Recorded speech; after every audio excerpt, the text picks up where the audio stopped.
What's up, Homer? How you doing, boss? All right. Wait for a few more of y'all to get on the channel, see how it goes. Let me get my thumbs up in there. Get on track. Oh man, I got a lot of tackle to unbox today, but this one's the one that really got me concerned because it looks like it is missing some gear out of it right here. So, yeah, we ordered molds, but I'm gonna have to get the invoice to double check it. But here you go.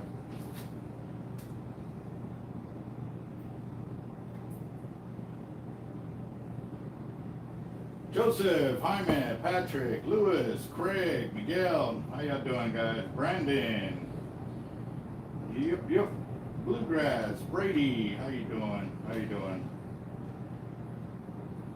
Yeah, well, actually, it's morning over here. It's, what time is it? 11:52. We got a few more minutes before it's afternoon, but it's really close. All right, guys, so I've got a bunch of tackles, or bunch of boxes to unbox. And I didn't have my knife, so Jeff lent me his. It seems to be working just fine. But two of the boxes, one came damaged, this one came really damaged. So I'm gonna have to look for the invoice and see what we have. Well, hopefully we're not missing anything.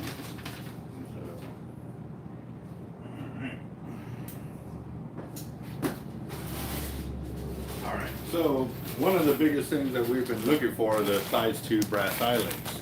I've got a huge shipment coming in, but this is part of an order that we ordered in. And it's supposed to be 50 pounds, I believe it was. Let me check this. Yep, 50 pounds. Needless to say, that was not cheap. So I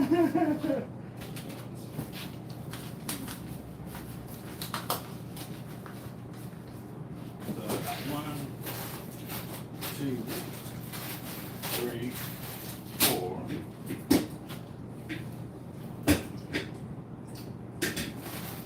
5, 6, 7, 8, 9, 10, 11, 12, 13, 14, 15, 16, 17,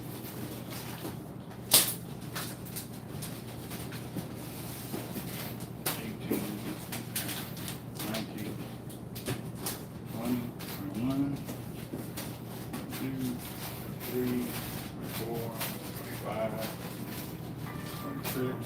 I gotta take this real quick, guys. Hello? Dude, you're coming in way broken up. Barely. Hi. Alright, let's get back to it. Alright. Let's see. Yes, sir. No.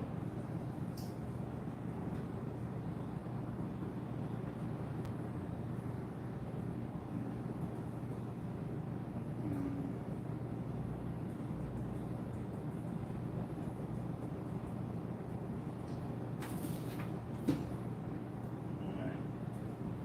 That was 26, 27, 28, 29, 30, 31, 32, 33, 34, 35, 36, 37, 38, 39, 40, 41, 42, 43, 44, 45, 46, 47, 48, 49, and 50. Yeah, that's a lot. That's a lot of brass eyelets, guys.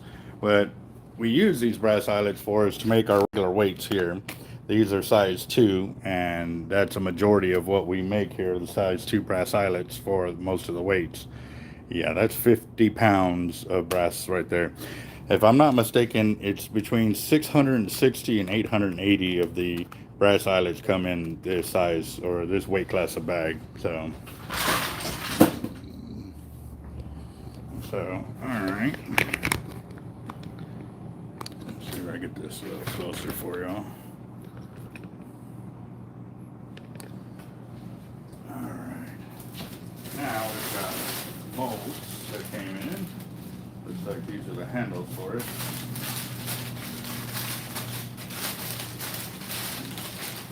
Oh no, it's the wire frames that go into it. Cool deal. Got. These are Hiltz molds. That's to make 8 1-ounce egg weights at one time. Yeah. The only thing I don't like is they don't make the handle come out this backside like the Do It do. We have to pull them out on the same side as the where the handles are. That's where the handles will go right there. So.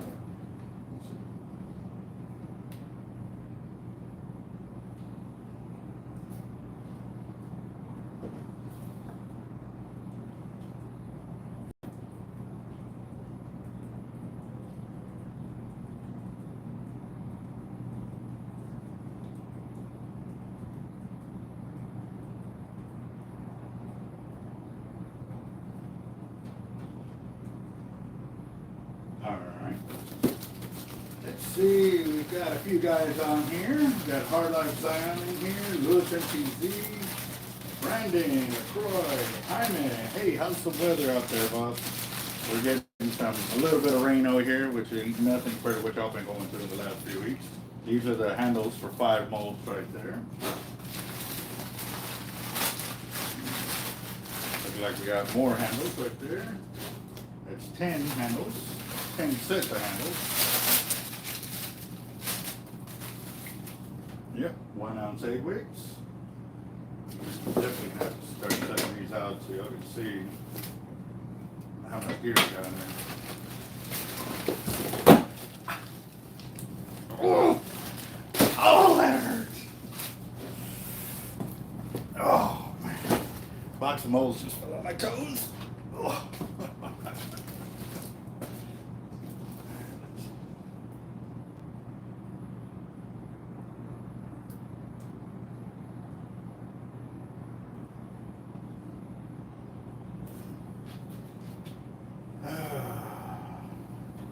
I wish I had a fresh cut. This is just fresh combed. Set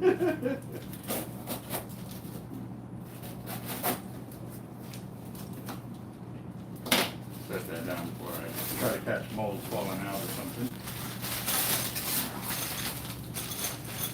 Yeah. Needless to say, guys, we ordered a lot of molds because we have a lot of weight going out, and we definitely needed to stay on track of being able to put a lot of production out there. Like I said, guys, wait till I hit to 100,000 views. I've got videos that I'm doing as a throwback to give you an idea of where we're at now. Obviously, it won't be the same by the time we reach that point. And y'all will be able to see where we grew up from.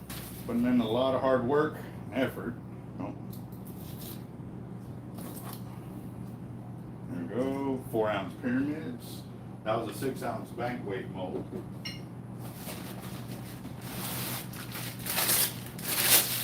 Sweet.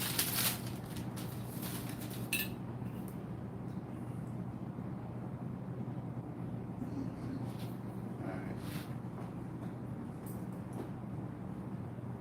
Let's see. All right. Going back real quick to see if I got any questions. Good afternoon. Baracoli, what's up? How you doing? Toby, Mr. Toby Hatch in here. Yes, sir. Everybody's staying proactive with the channel, which is good. Very good.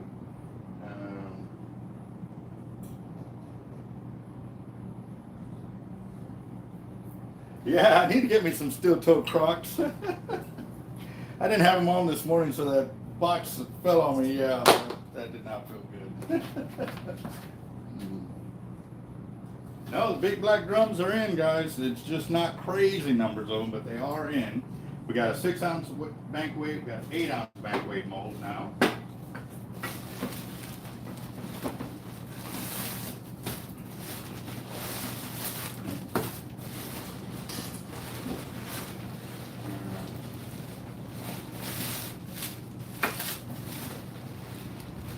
Yep, it's a lot of molds, guys. I have 4 more I just pulled out of the bin over here. Definitely it's looking like Christmas, because you know how like you have all the wrapping and stuff like that? Yeah, starting to look a lot like Christmas. I'm not a very good singer, guys, so don't even try.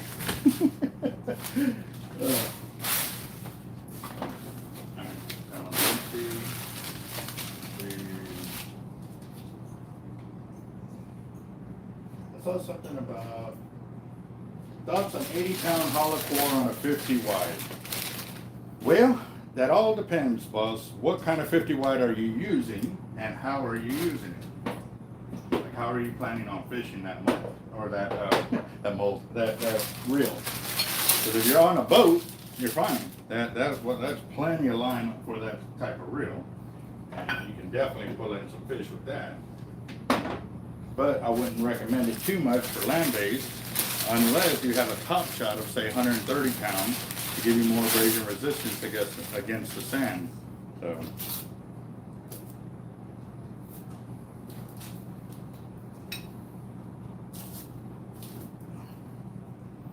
four-ounce pyramid. So now we got 2 4-ounce pyramid molds right there.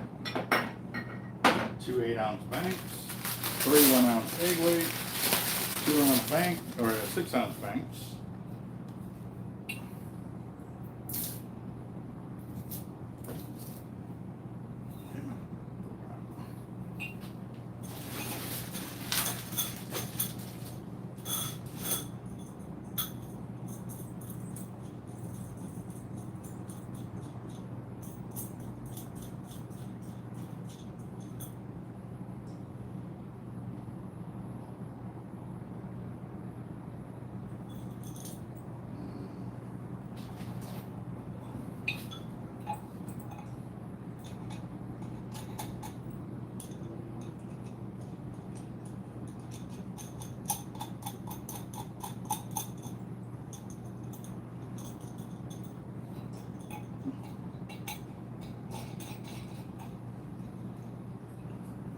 Go. This one's pretty stiff to open up. There we go. 8-ounce bank weight right there. So now we got 2 of those, 2 6s, and we're still counting. Also got in a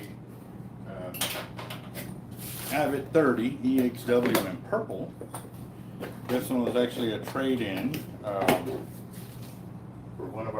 for one of our customers. The only reason I took it in too is because we had some people asking about a 30 wide in purple. Yeah. So I thought, well, since I'm already getting asked for it, it'd be a good idea to maybe get one of them in. So we got one, guys. I got one of the purples in the 30. So that one I answered y'all's question on that. Hanging in there, guys. Been a crazy one right here. Land-based are off the pier. Okay, so if you do the 80-pound on there for line capacity, I would do like the first 1,000 yards and then top shot it with like 130-pound hollow core on top. So that way when you do hit that hollow core, you know you can put some more drag behind it and pull it in quicker. But also too, the 130 is what's going to be sitting on the sand nearest your leader, and or what's going to be hitting the sandbars as that fish is trying to get away from you, and or against the pier and stuff like that. Yep, you can do 100 to 130. I wouldn't do the 130-pound mono, because as soon as you do that, it's going to eat up your line capacity 4 to 5 to 1 easy compared to the braid. So you're going to lose out on a lot of line capacity.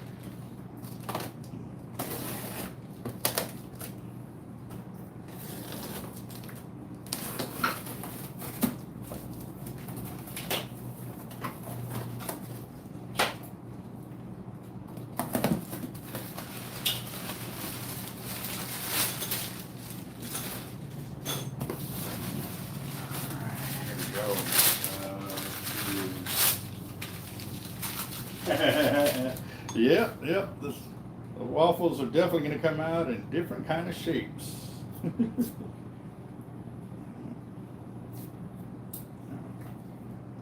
3-ounce banks, which is good because actually we've been pouring on the 3 and the 4-ounce banks for a little bit now.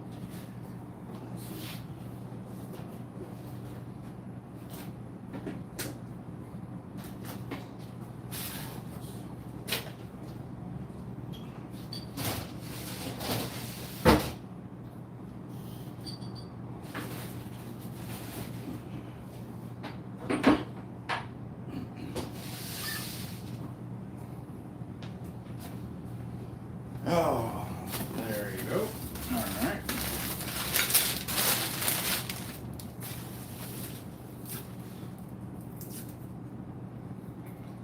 More 1-ounce eggs. Hey, we got a lot of these molds because a lot of times our customers will ask us for like 150 pounds. Well, if you know anything about pounds to ounces, it's 16 1-ounce egg weights make 1 pound. So with one mold, we'd have to do it 2 times just to make 1 pound. So we buy multiple molds like that, so that way we can pour out multiple pounds of weight per rotation, and that really does help us. So got me another egg weight, another 1 ounce right there.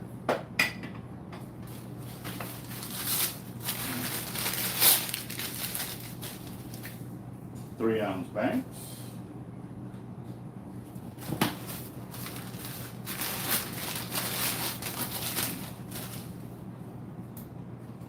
Three-ounce bank.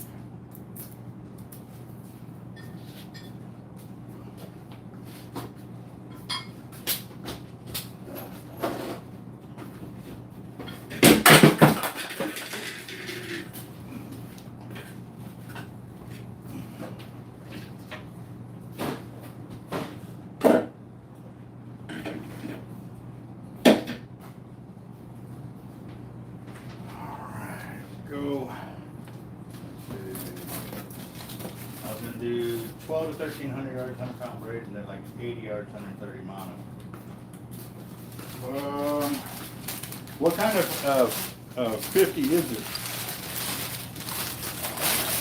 Oh, it's on the one set off? Yeah, they have it. Yep, 3-ounce banks. Yeah. Yep. 4-ounce bank. So makes 2 of those. Alright.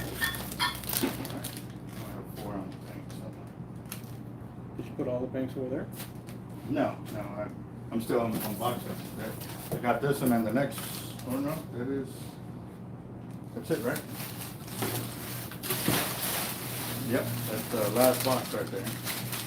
Yeah, we got a lot of molds in, guys. This is very expensive. John, hey Albert, long time no see. Yeah, how's the road treating you already, boss?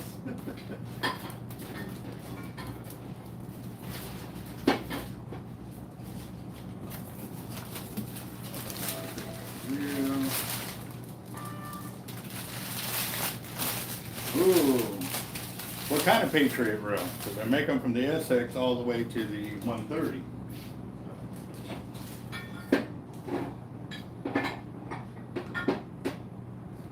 That's 3 of the 4-ounce bankweight molds right there. This looks like the last box. I'm definitely going to have to get with them to check our invoice.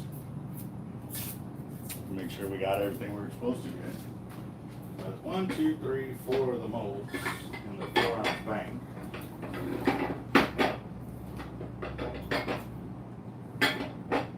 Got 1, 2, 3, 4 of the 3-ounce bank.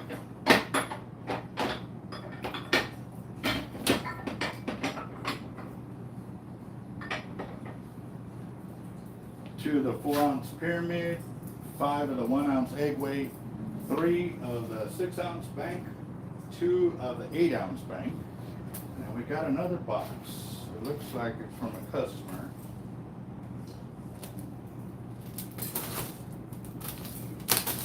light, so I don't know what it is.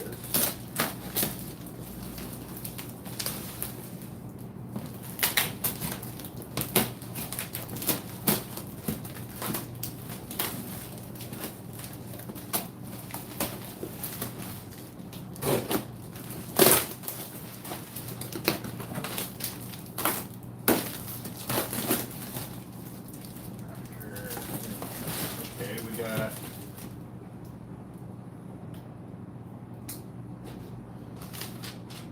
have it HX Raptor 2-speed, 0 number price.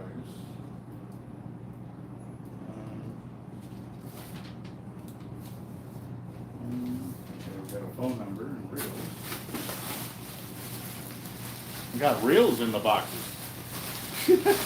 Yeah. We really wanted to protect these reels, which is a good idea. It didn't even feel like reels. They were light. Got a green and black one. That looks pretty. All right. Okay. Got his parts, which I'm going to put back up under there. We don't need those.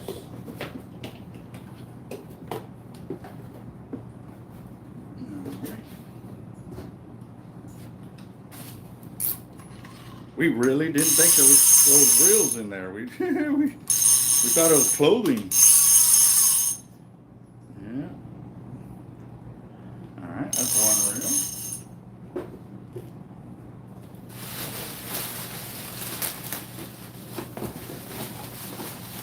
Another reel here.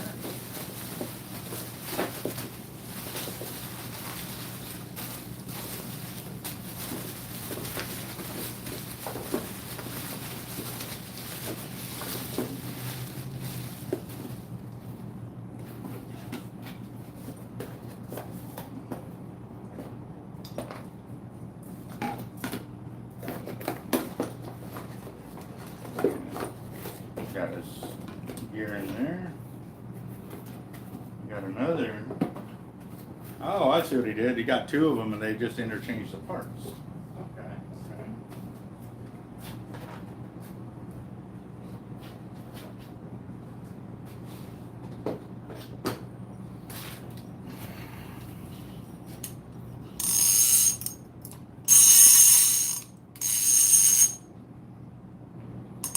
Very nice. It's got some scuffage right there or whatever.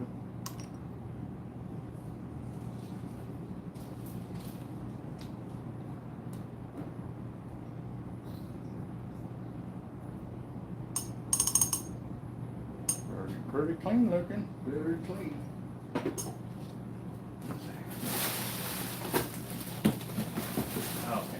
Well, I'm going to save all of this so that way when we pack it back up, we're already good to go on there.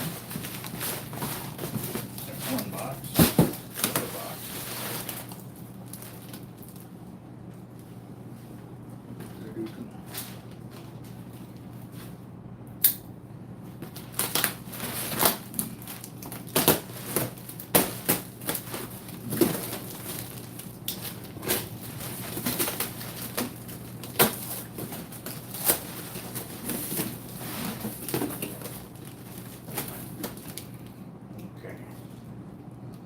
Edgar, what's up, boss? Real living, how you doing? And we've got HXW Raptor, another HXW Raptor, serial numbers, another MXL Raptor, phone number. Okay.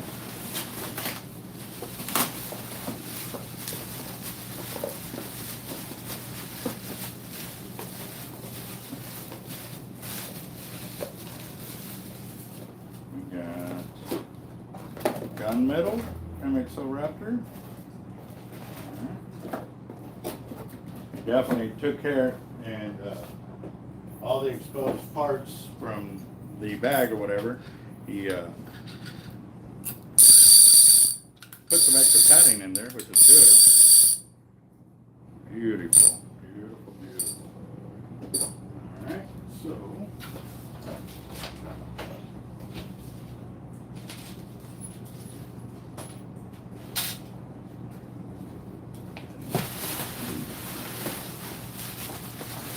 really didn't think there was reels in there for some reason. So I guess just because of the sheer weight of the box, or the size of the box, spread out all the weight that was in there, so which is good. Ooh, that's pretty. Ooh, that is nice. That's real nice.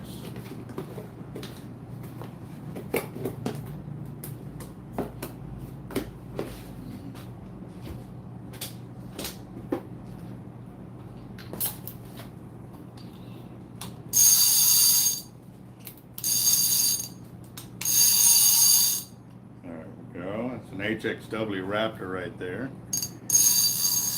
And didn't leave any instructions other than the reel price and all of that, so I'm gonna have to give him a call to see what he wants me to do with the reel.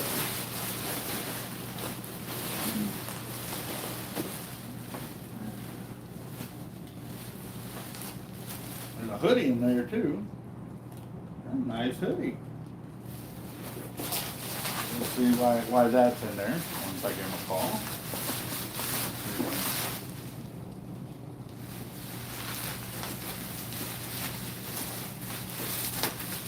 Yeah, I mean, I'm telling you, the box was really light. It didn't even feel like it was. Man, that went right out of my hand right there. Okay. Another black one right there. Parts are in there. Okay. Wheel.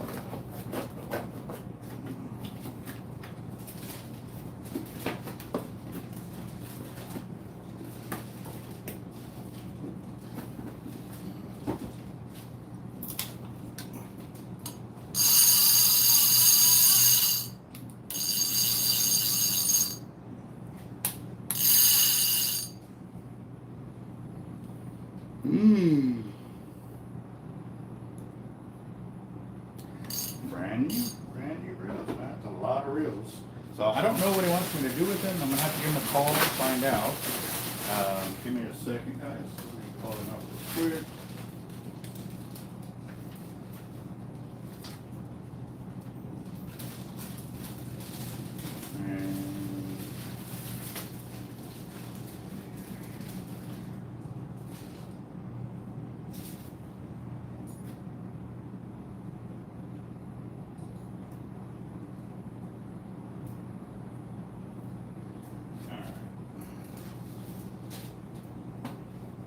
Get a pin.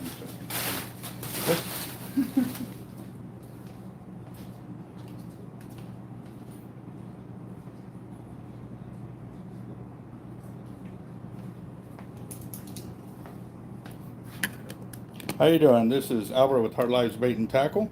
It's calling for Henry. Yeah, How you doing, boss? oh, pretty good. Oh, okay. All right. So I received your 5 reels, a phone number, and that was it. I don't know what to do with them.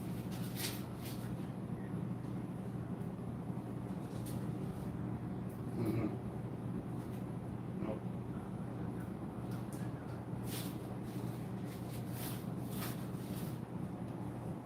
Okay.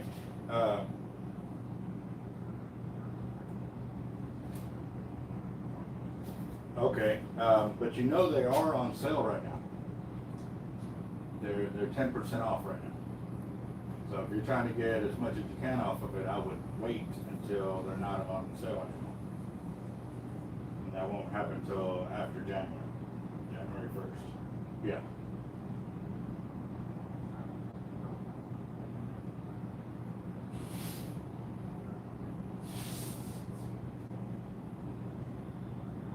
Mhm.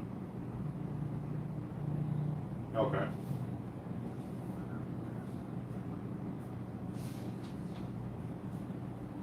We do a 10% seller's fee for gear like that on consignment, but if it goes over a month, it would go to 15%. Okay. Okay. It's nothing until we either sell them or we don't. Yeah.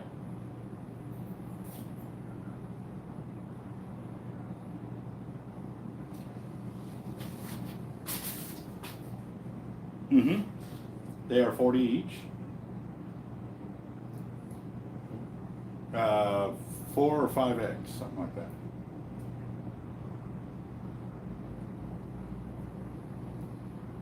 Yeah, yeah. Then,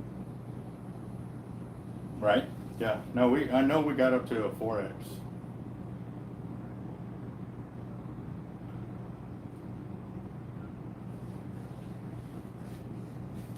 We'd have to check, but right now I'm live on the channel, boss.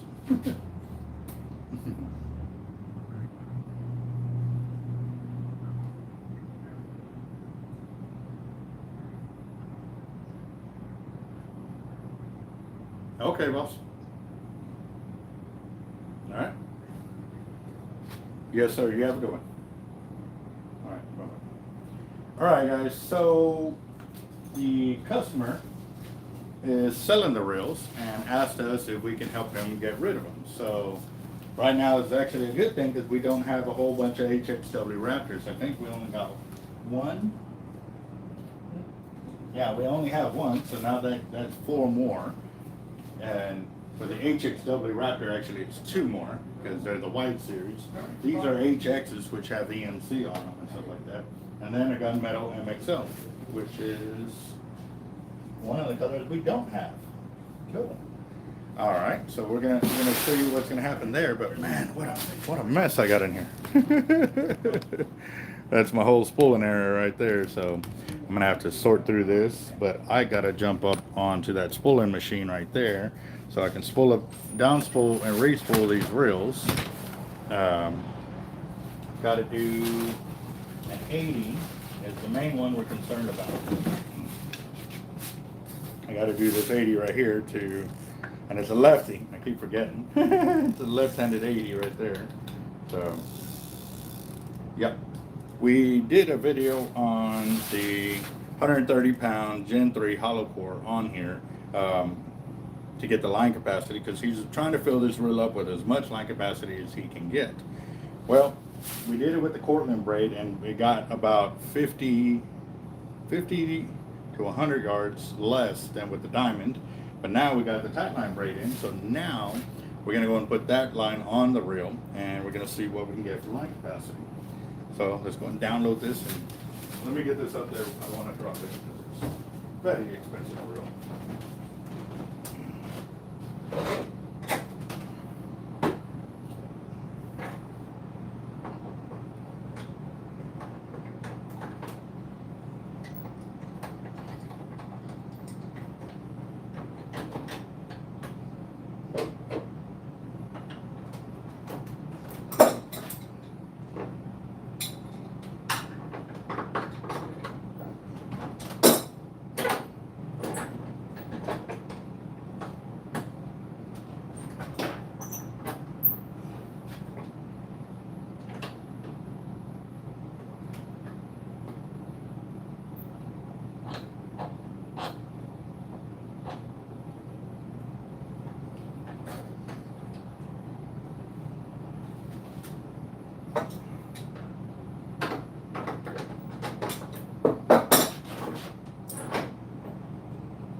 Hi, Queen. Albert.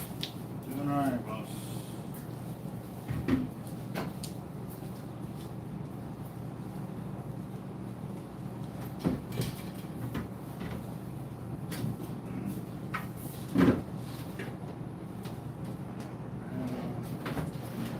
All right, so we're definitely gonna have to get this organized because it's too much mess.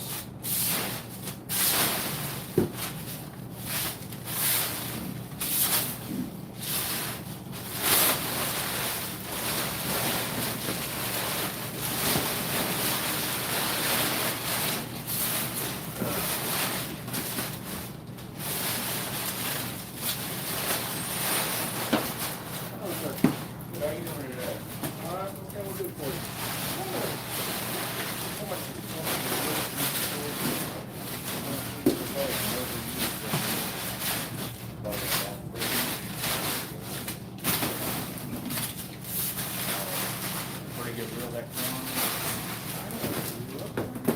on. It's like a nice little reel.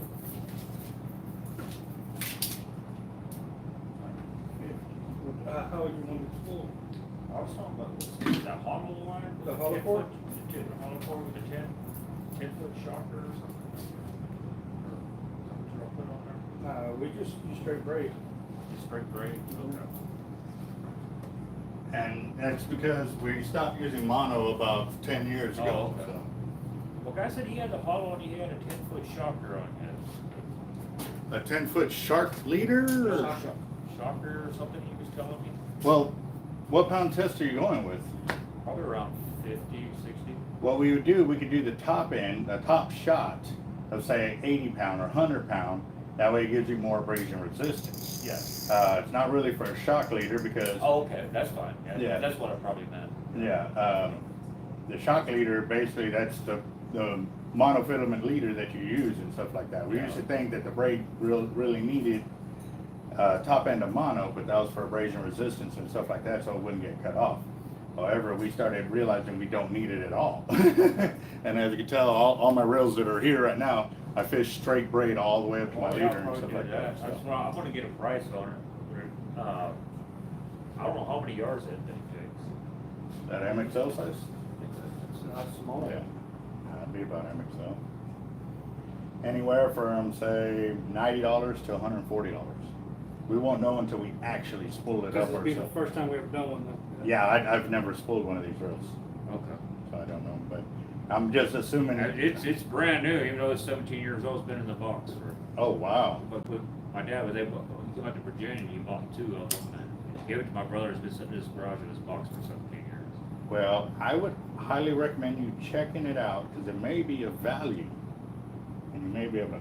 I don't know. Went to the fishing place and he told me about $80, but I was like, yeah. Which spot? That one on airs over Oh, there. Fisherman's Place? Yeah. Okay, well, he's a lot of the ones we contact when we have like old school reels. That's like what he this. was telling me. He said the only problem with them is once they break, you can't get parts for them. Yeah, that was gonna be my next thing. I don't even think they make this one anymore. Yeah. Then now, is it worth doing that now that you see it as a sentimental thing from your dad? You know, Well, it's- I want to use it. Okay. Okay. Okay. Okay. Well, we're trying to give you both sides to think about. Well, I don't want to. I mean, not respool because it's not worth respool. I mean, I think it should be a pretty good reel. Yeah, I don't see why we can't spool it and stuff Yeah. like that.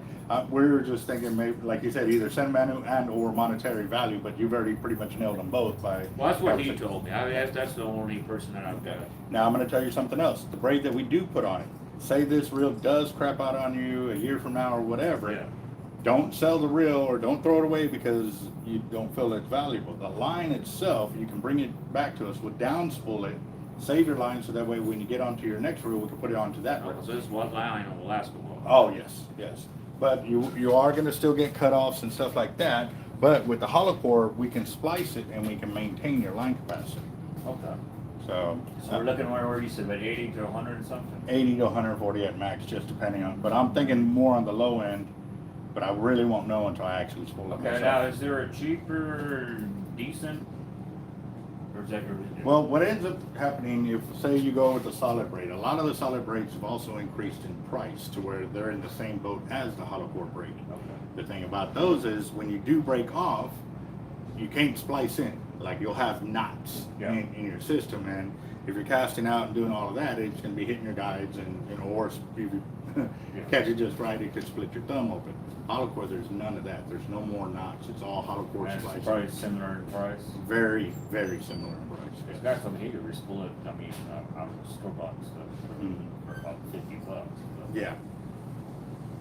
Yeah, I mean, we got some spools up there and they're about 55 to 60 bucks for 300 yards. But if you use it all, cool. If you don't use it all, and like say there's leftover on the spool, well then you still pay for the whole 300 yards. With the hollow core, you pay for exactly what you get on the reel. And that's it. I And don't have that money right now, but I was going to get it. well, this would definitely be cool. I'm actually live on the channel, so they're probably hearing our conversation. But it's a quantum iron reel made by. What's it made by? Oh, by Quantum.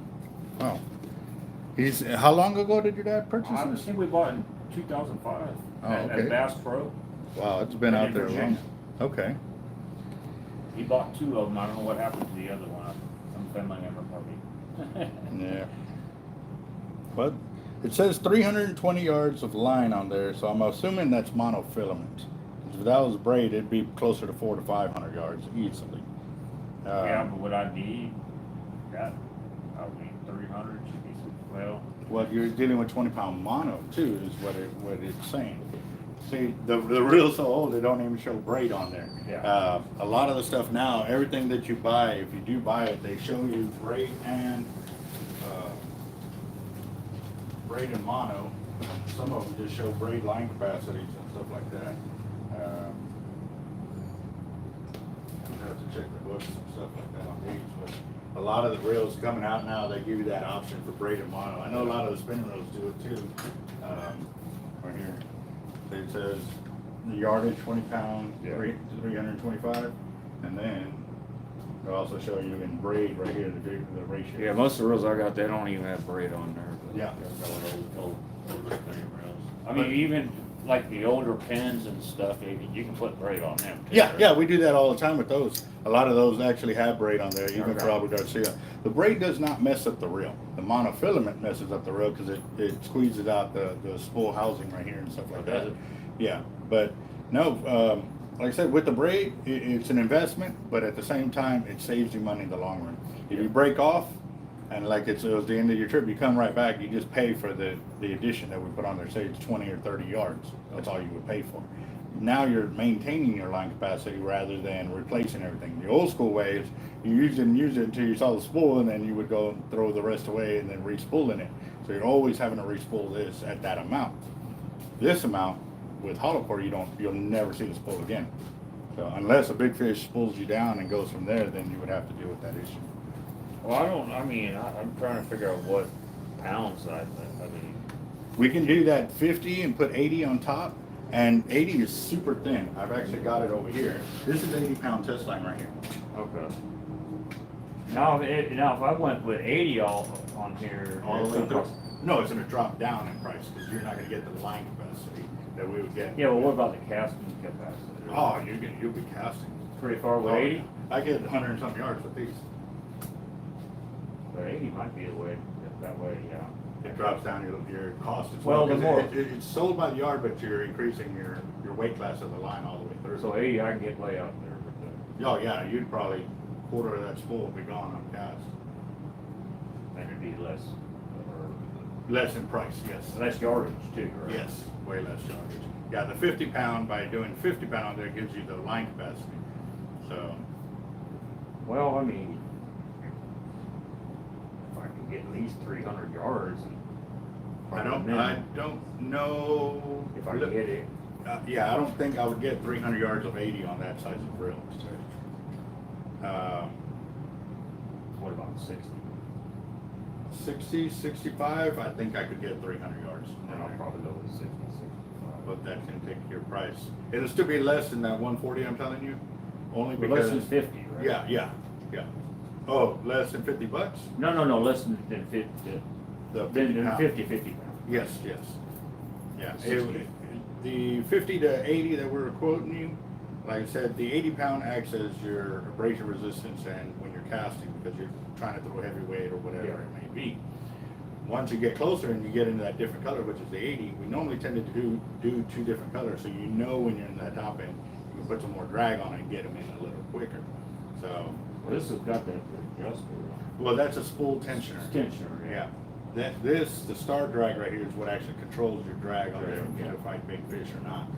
I mean, I assume this is a pretty good reel, or? I I know they were on sale for 65, but dollars when you bought it. I have never dealt with that reel, so I couldn't even say yeah. Yeah, and I don't think he has either. And actually, let me see, since I said it on the channel, maybe some people have played with them before and might be able to chime Well, in. my brother said years ago, they went way out there with some, or whatever, they had a bunch of these. Mhm. But I'm talking 2005, 2006. Yeah. Mm, Maybe at one time these were. okay.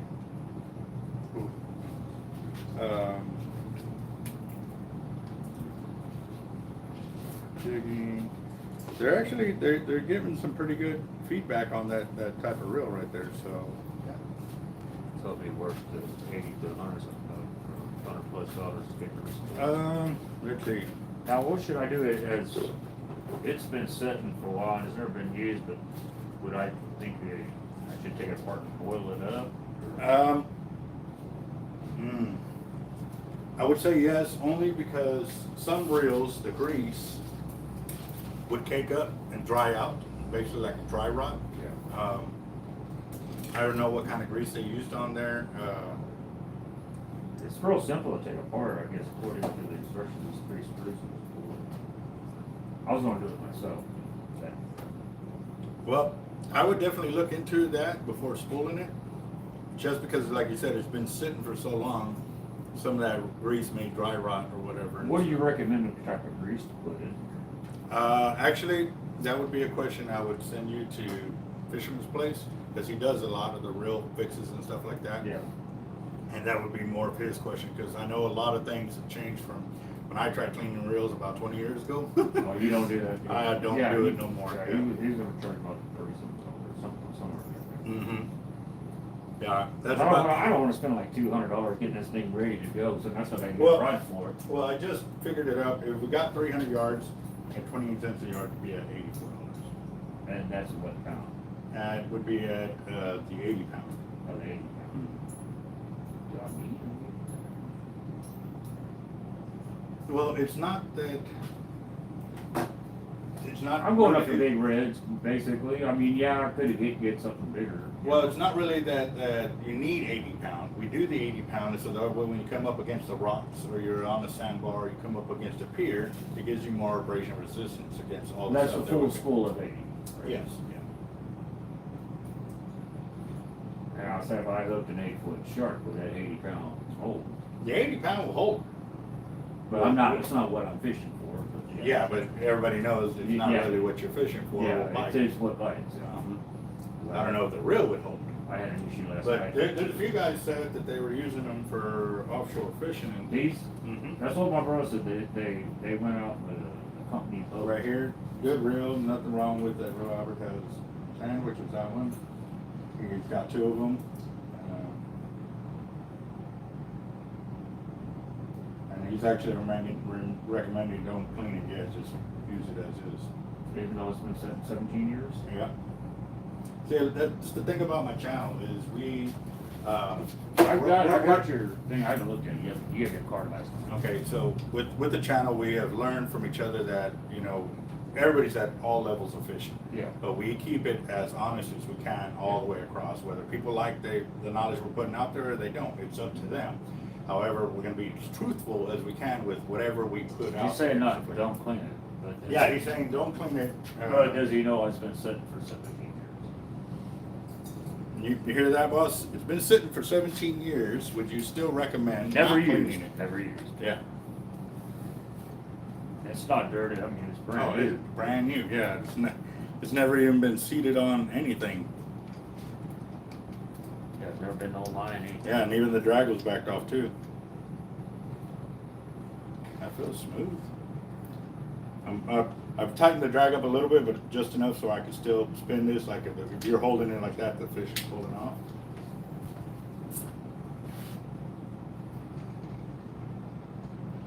And yep, it's the first. I mean, it feels real smooth.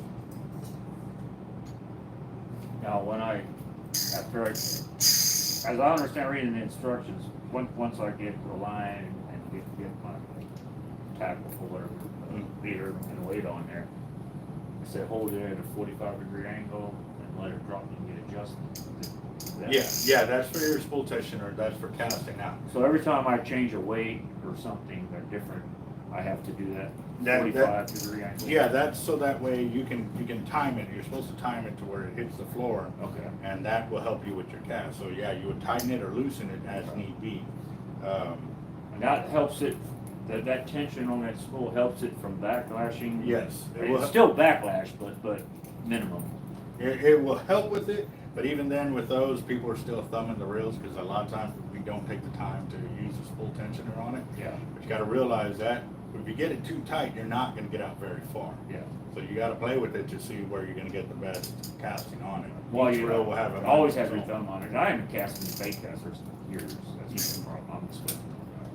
I wanna use that. I wanna start using them so I can get out there further. I've been catching a lot of reds on spinning. Big reds. Yeah. No, it seems real smooth. It really does feel really nice. So all my friends, they got the Mavics and that stuff. Mhm.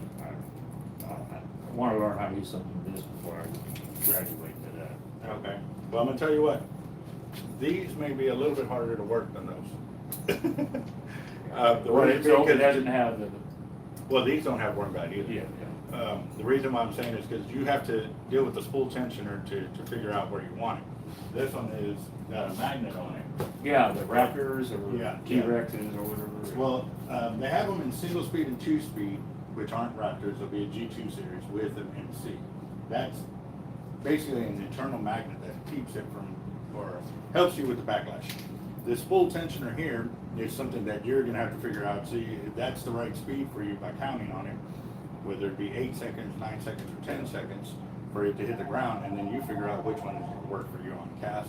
Yeah, Then- it's use bait casters at lunch, that's what. Yeah, and then setting the drag, you're gonna have to back it off to get it light where you want once you're all casted out, and then as the fish takes off, then you're gonna have to tighten it to see where you wanna go. Seen a lot of people engage the clicker and then release the drag right there, or the locking mechanism right here for your spool, and keep it in free spool while they're fighting, or letting the fish sit for the bait soak. And then when the fish hangs on, then they engage it and set the hook. So, all right. As I said, I can't give an honest opinion on these, 'cause I've never dealt with them, but, Yeah. yeah. I know that, as I understood, they used to use them a lot offshore a while back, but I don't even know if they make that anymore.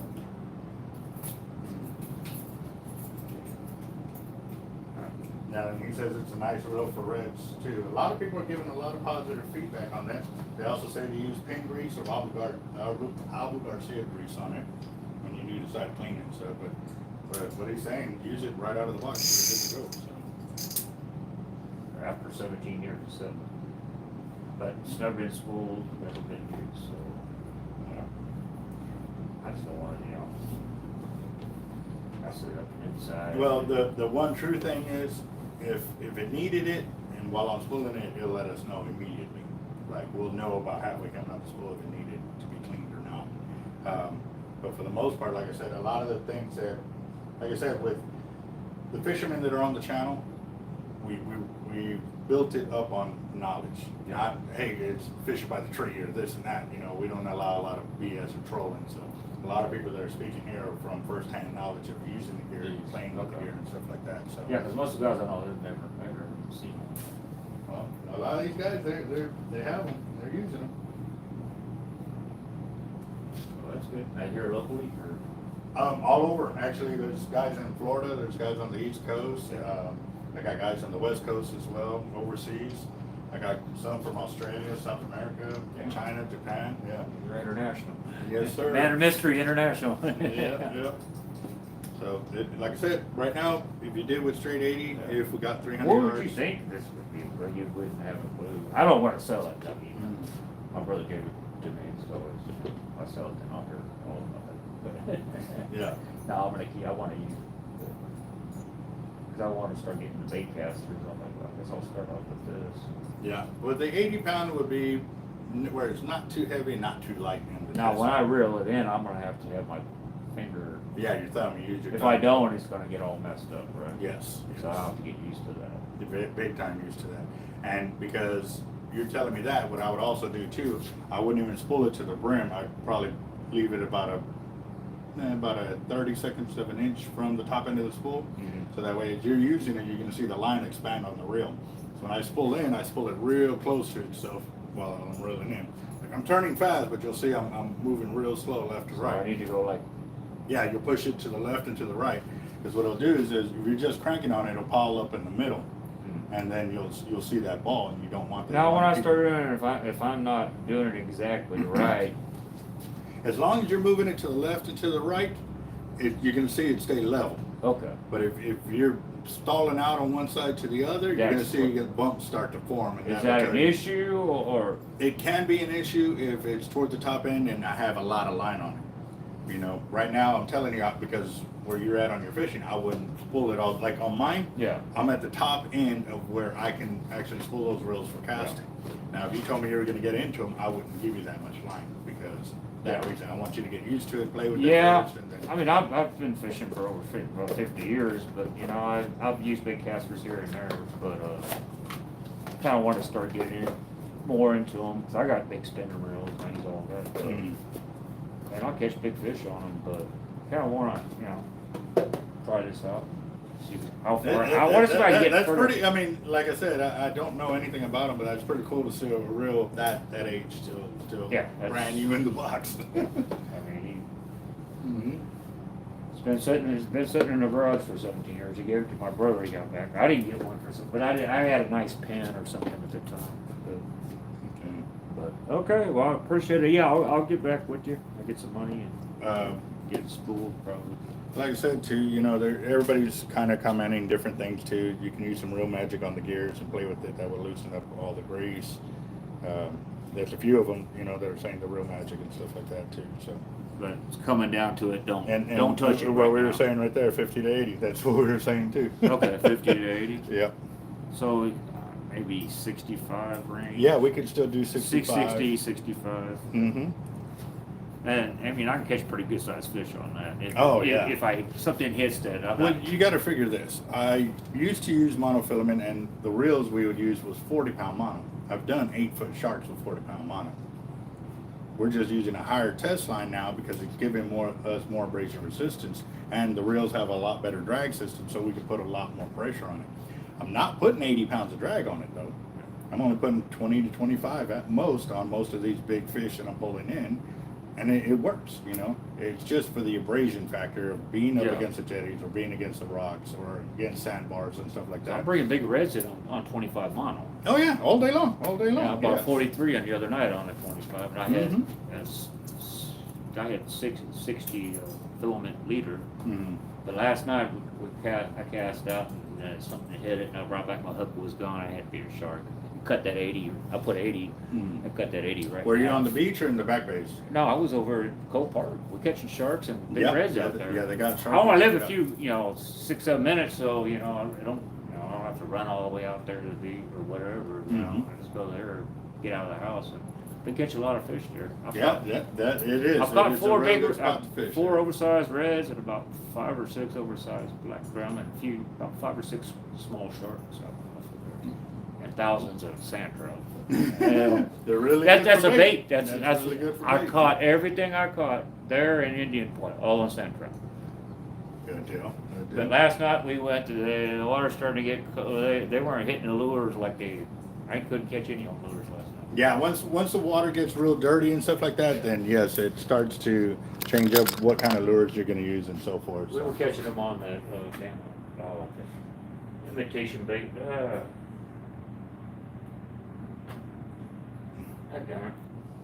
The little strips.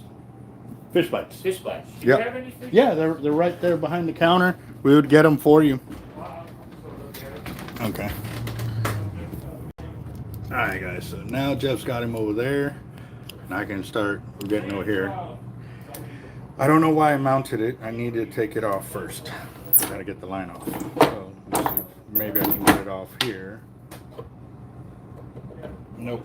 I'm gonna have to get it off all the way. I mean, I know guys were fishing drum on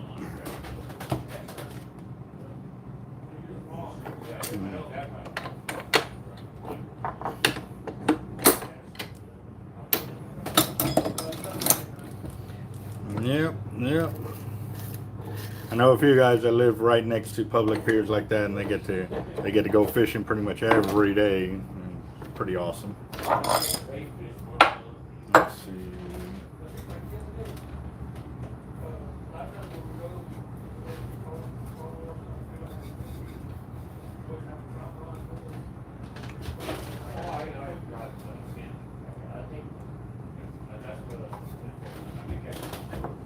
All right.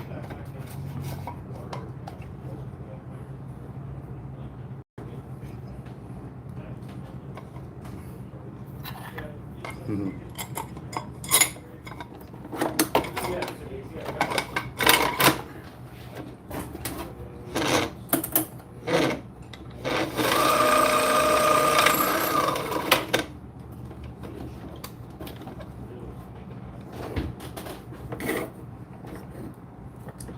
All right, Edgar, we'll check you later, boss. Yeah.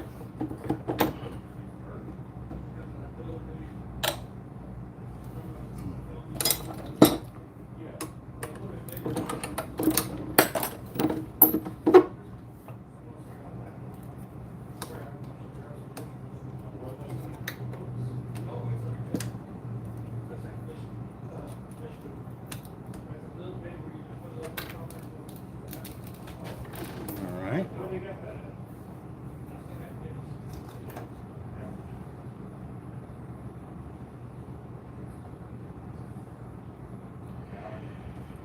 Oh man, what a day, what a day.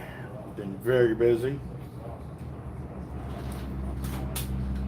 Doing these unboxing and everything else. Had to run a few errands this morning. So we're gonna definitely keep it rocking and see what we can do on here. I'm gonna go and download this one so we can put the tight line 130 pound test on it, and we are gonna see if we can get more of the tight line 130 pound braid on this reel for line capacity numbers for our school and library.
Fix this a little bit more so y'all can see what I'm actually doing here.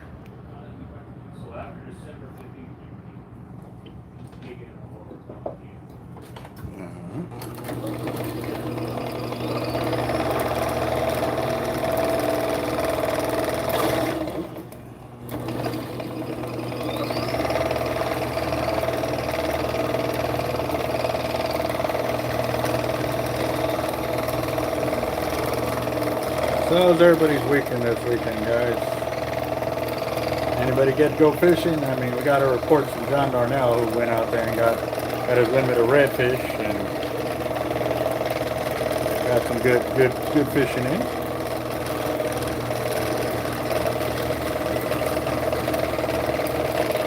Hyman, pretty soon, boss. I know you'll be out here when you can.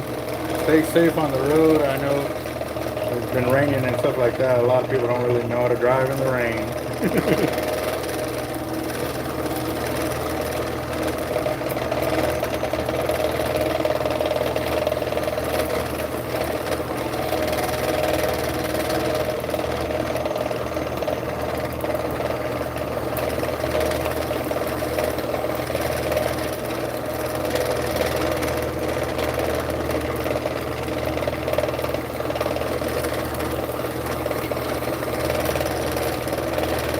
Homer, how you doing, boss?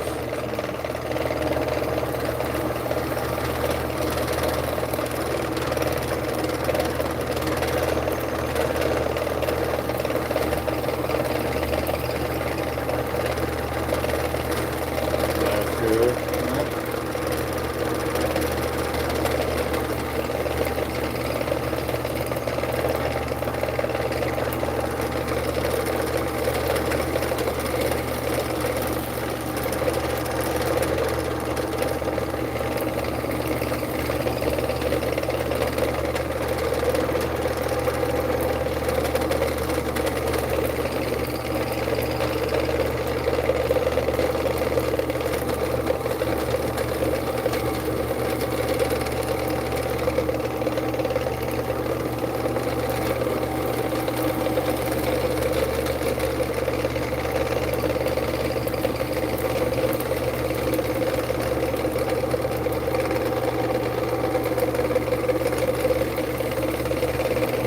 was a lot of line, that's for sure.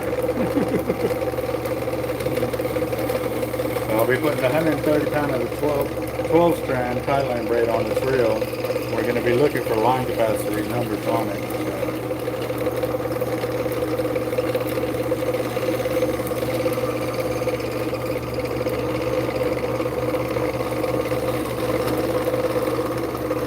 Fredo, how you doing, boss?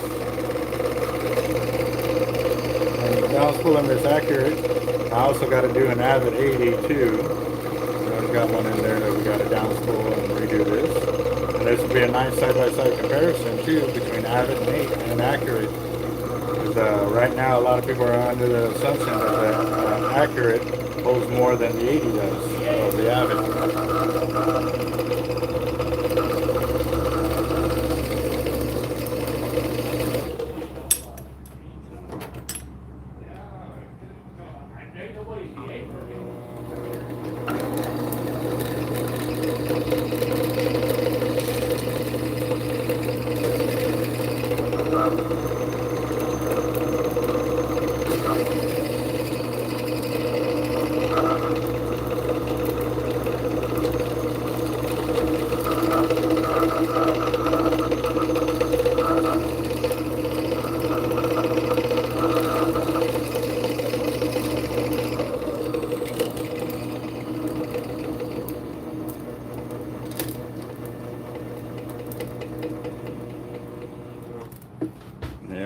Definitely, I could feel that line hit that that nut in here, or that screw that they have for the spool.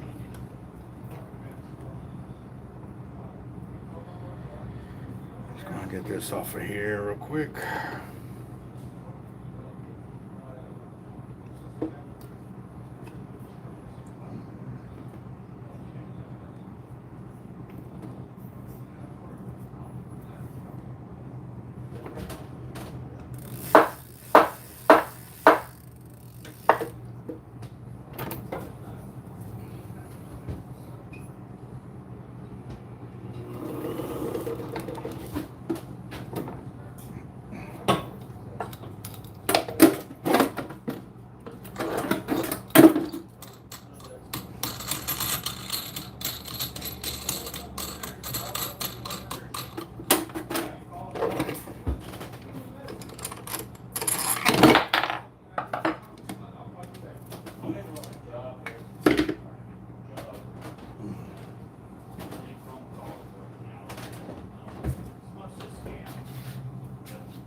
We called you, I was like, we come across the camp,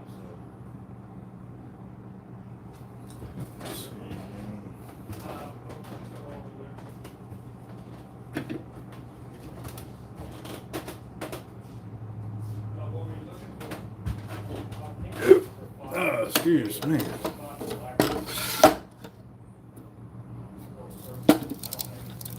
Alright guys, so this is a tester spool for tightline braid. All we're going to do is just do a simple little knot here so it can tie onto that screw, and we'll start spooling up on the reel. This will give us the... So we can start building our line capacity library for tightline braid.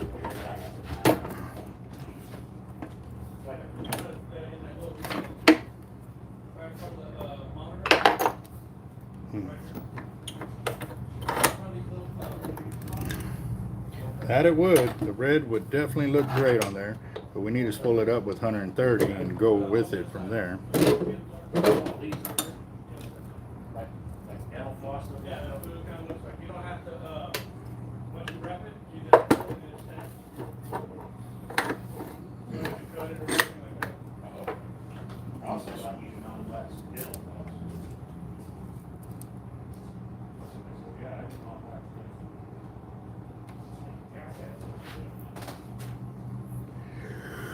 Oh man, hold on real quick.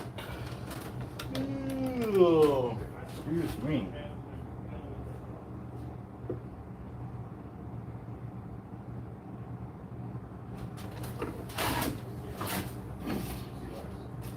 You look them right. I don't use them You know what? I kind of like y'all's idea with the red on red, so I'm gonna go and do that. Sometimes y'all have some pretty good ideas. Let's see.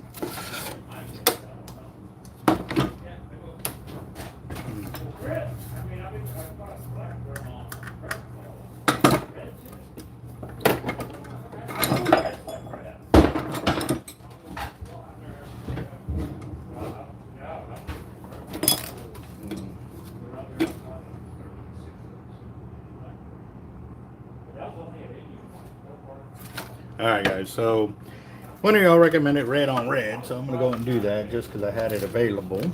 And let's see, I'm missing something over here. Is that one?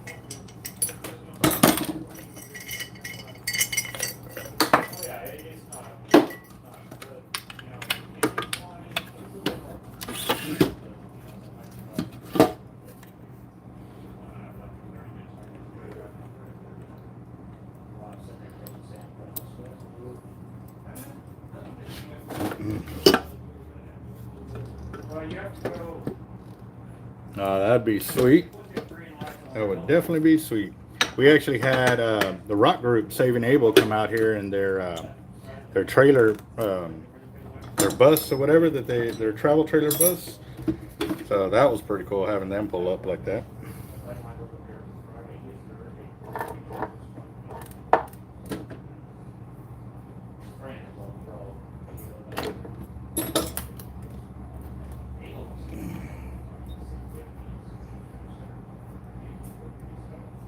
Not tired of being alone, tired of not being able to go fishing. Get it right, man. Yeah. I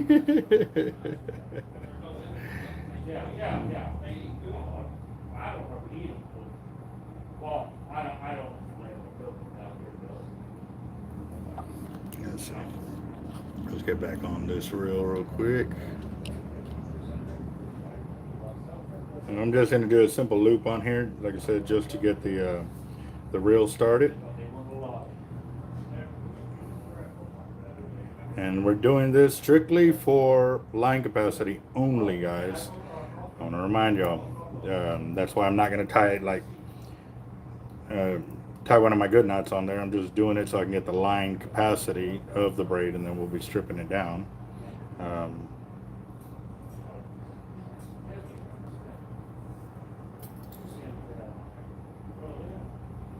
Oh yeah, there's room for an 18-wheeler. Many of them come through here because I used to do deliveries for next door where they had these aluminum sign group, which was Iconic Signs. They would have their aluminum delivery truck come out here, and yeah.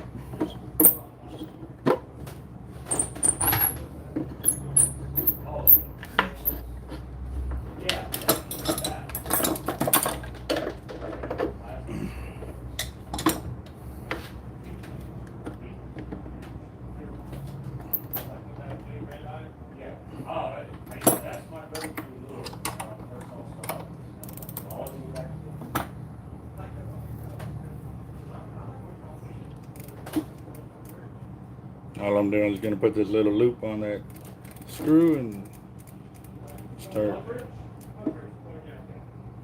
it up that way. Actually, you know what? I got an idea. I double it up over so that way it doesn't catch any more line as it's getting spooled on there. Okay, I got an idea.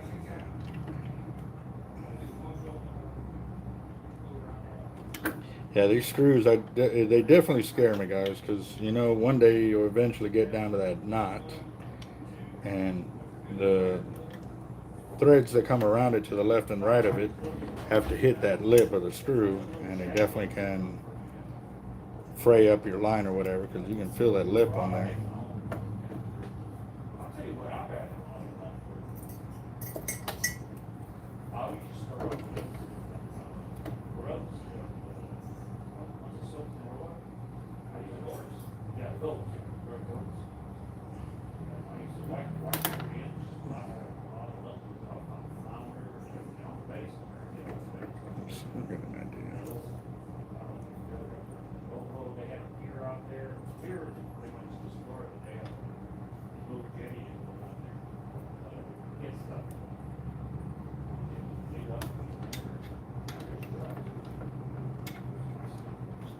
Awesome. Okay, I'm gonna show you what I did.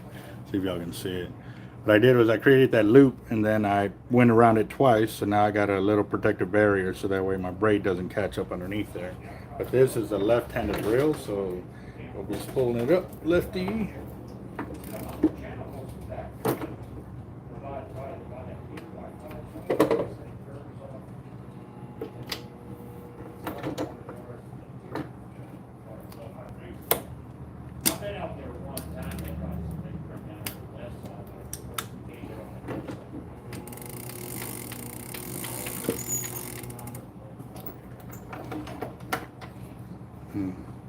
Hang my regular phone is gonna die over here. It's on 5%. Give me a second. Let me switch out the phone. No, y'all can wait.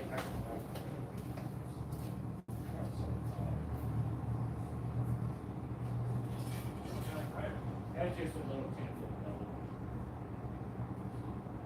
Right now. Now, I have that 14 quarters of roll. I would usually think. Where is my little phone? Give me a second, guys.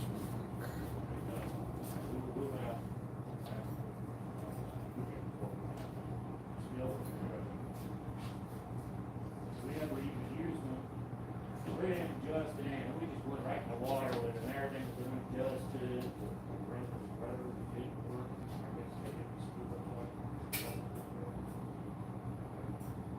I paddle was on today, paddle, you know. And my paddle come apart, the wind was hitting me, man, we're in a river, not even 20 foot. Launched out in disaster. Oh, my paddle, yes, that's but now we got out there, I rode it. On my little 10-footer, I mean, you gotta steer and you gotta go that rubber. It's flippers. These are flippers. Little things. So I was thinking the old school, you know, paddle balls and things to wear you out. Nice and smooth. It'll be long. I mean, not real fast. All right, y'all have a good one. I'll get you with money and I'll probably get that. I'm probably just gonna throw it on an ugly sticker. Yeah. I mean, I'm not gonna go right on it. Yeah. Yeah, I really want to buy it pretty far. Right.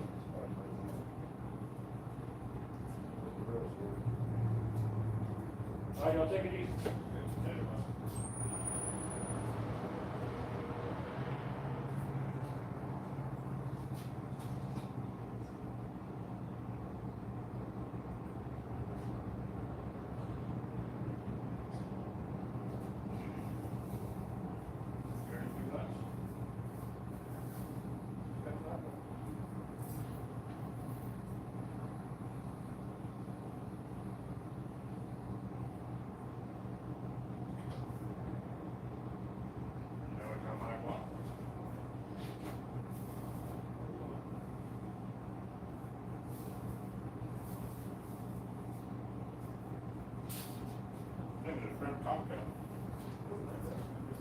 Mm-hmm.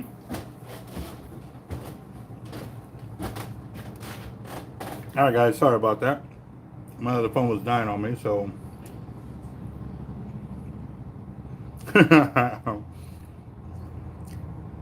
Okay, the screw on the spool is so that way people can have a way to lock in their line on the reel. I never use it. I use my line to cover it up. But now I'm going to go ahead and get this reel pulled up for line capacity. Oop. I'll be off by a few yards.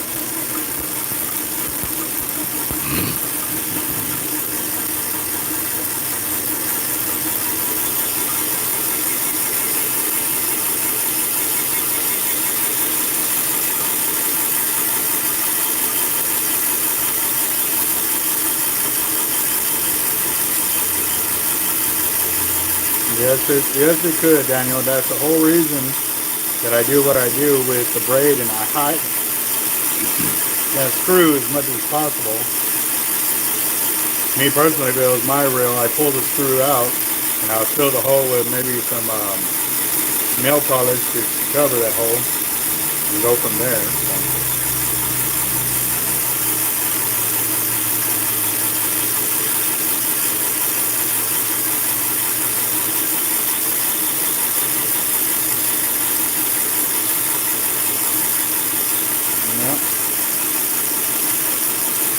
Trucking Live, how you doing, boss?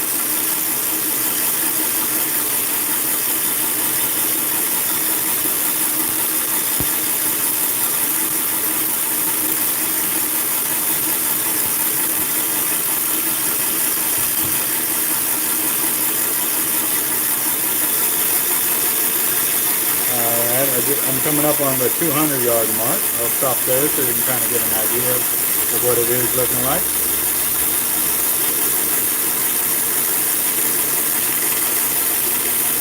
Ouch, that's a... Alright guys, that's 200 yards of braid on the reel. Let me go and get you a little closer.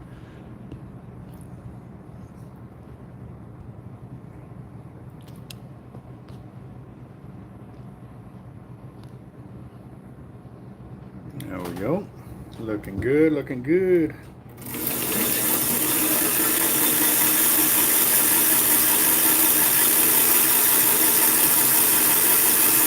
I would go see a chiropractor for that pinched nerve, because that definitely can ease a lot of your pain and get you on the right track quickly. MB, how'd y'all do this weekend?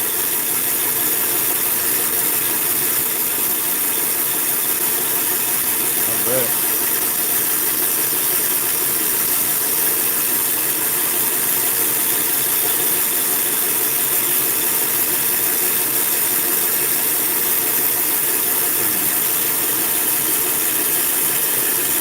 Man, everybody's been posting up about how much bull rags they've been getting and shark and even some big old black drum too.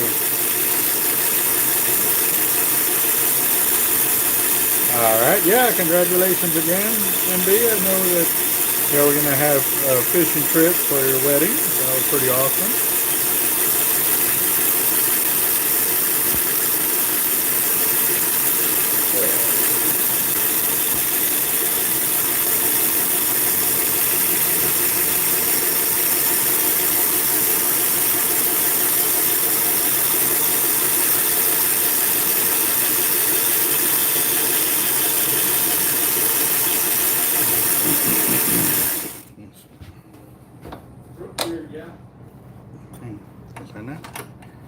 Okay, I'm cinched up there, just shaking a little bit too much on me here. Is that what you want to get? The shrimp and oyster? Yes, sir. Por favor. Yeah, you were using gaff top for bait. Nice.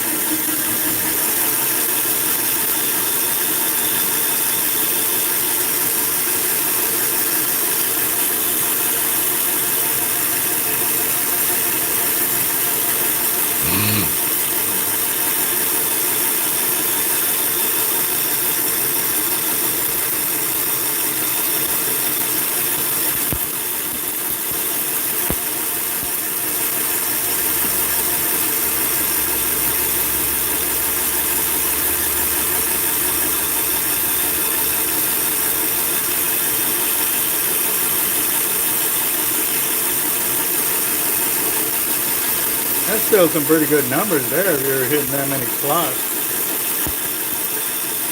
I know when we get into the bull reds, we may hit one slot to every 100, 200 bull reds.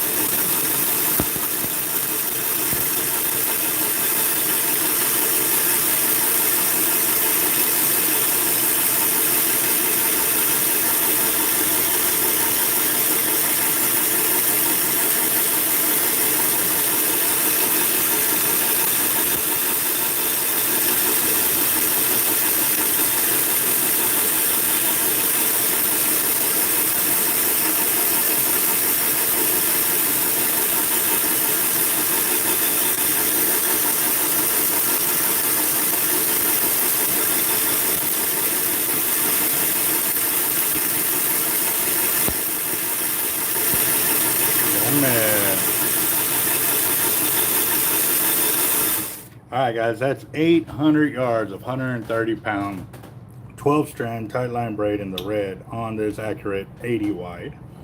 And we'll be getting it going.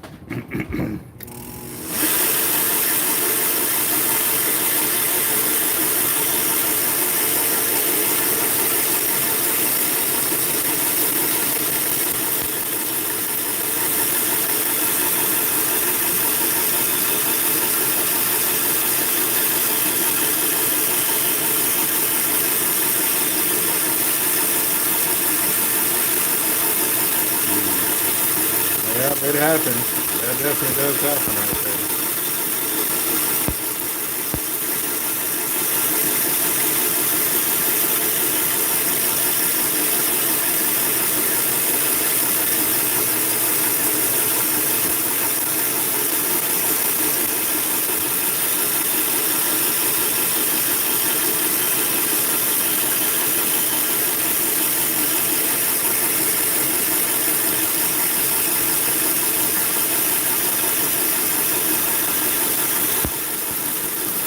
All right, guys, we're at 1,000. You know, I'll stop at 1,100.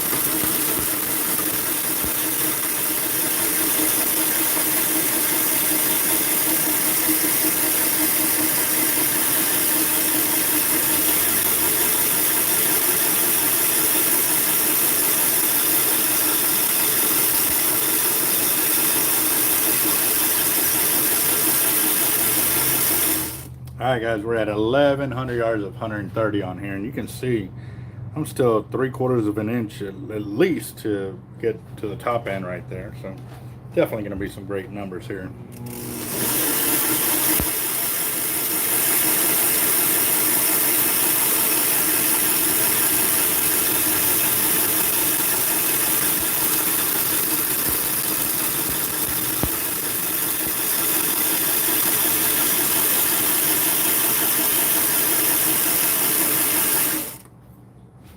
They're closed. I tried to call the order in, but they're closed. They won't open until tomorrow. Oh, dang it.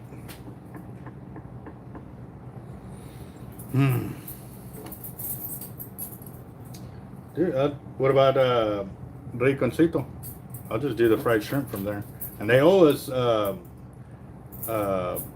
many of the fried oysters? Because it was for me and Gary. They owe us on the oysters too, fried oysters. Well, you would have to call them and let them know. They told us just to go by or whatever. It's under my name. Okay. And it was like a week ago. Or, no, it's already been, what, 2 weeks since we did the oysters?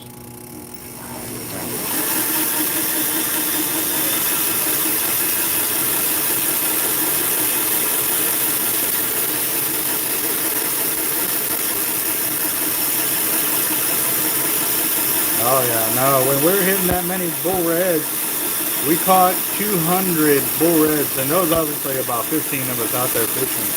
But we were pulling in groups of 5, groups of 8.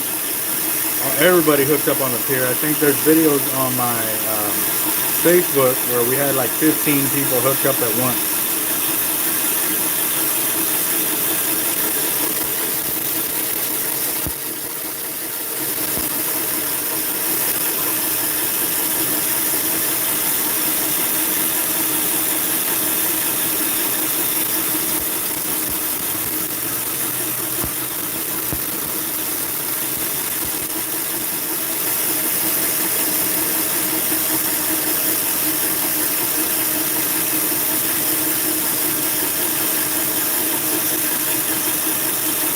I would not use a left-handed reel, boss, just because I've already learned how to reel in right-handed. And so you're just pulling, you know, thumbing the spool with my left hand while I'm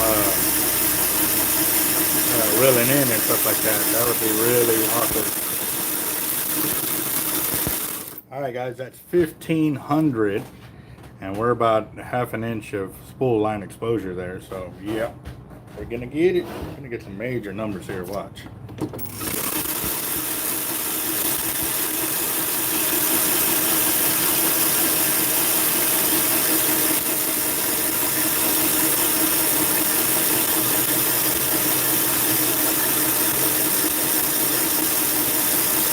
One's going to Facebook. No, nobody talked about any food here. Yep. I didn't talk any food. I won't talk any food because we're barely sending Jeff to go out and get lunch right now.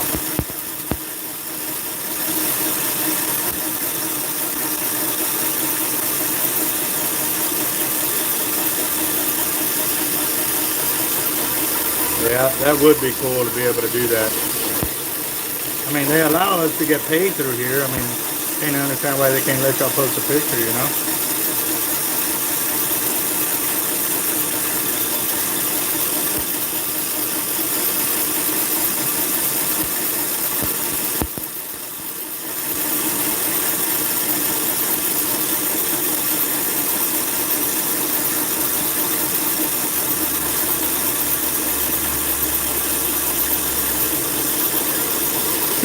Jumbo, I'm so full. Yep. You didn't think that Chacho's taco was gonna be that big, huh?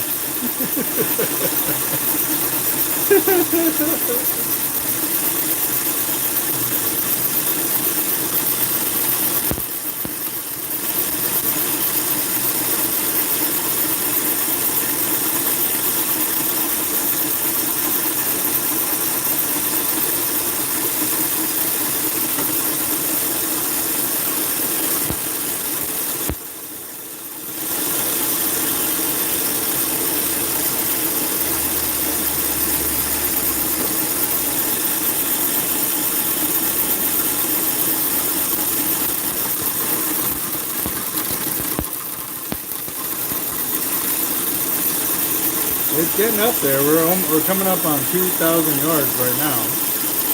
Oh, there's 2,000 yards of 130 on this reel. Wow. And I still got a good 1/4 inch of spool exposure right there. So here we go. Let's fill it up. See what we can get.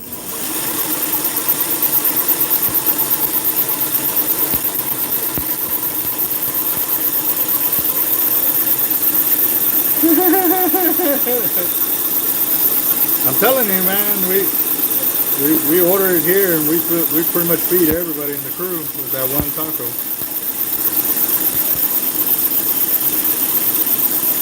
Did you at least take a picture of it?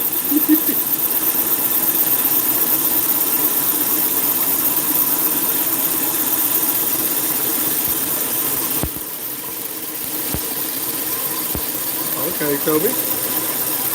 Yeah, because we got a lot of rods for you up here that you got to pick up. And we also got some reels, I believe, too. 2,200 yards already, and we still got about 1/8 of an inch of spool exposure here. 2,200.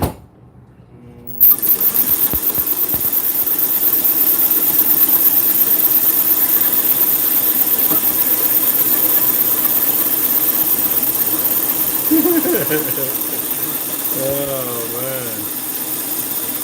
And then when they give you the pizza box, you're like, what did I order?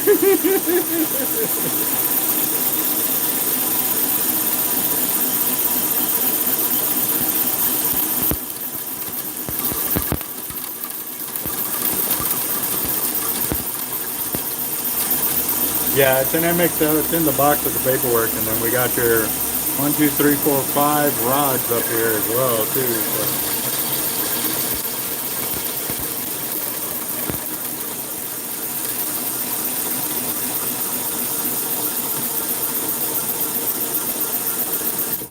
Yep, almost. 2,400 yards, and I still got room, guys. Like I could still pack online. 2,400 yards of 130. You can see I got plenty of space right there. That's for sure. So let's get it done. Let's get it done.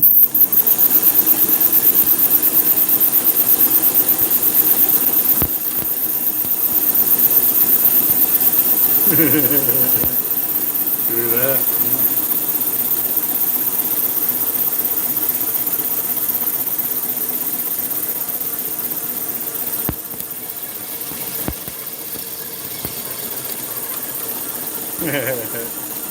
That's cool. So how many did she reel before she had enough?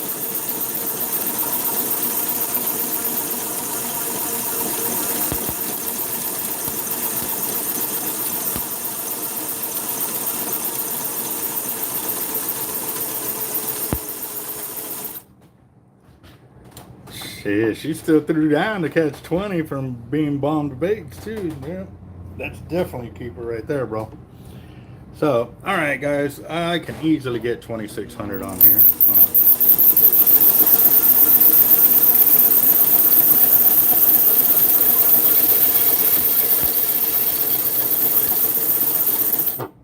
All right, there it is, 2,600 yards of line on this Accurate 80 right there. Look at that, of 130.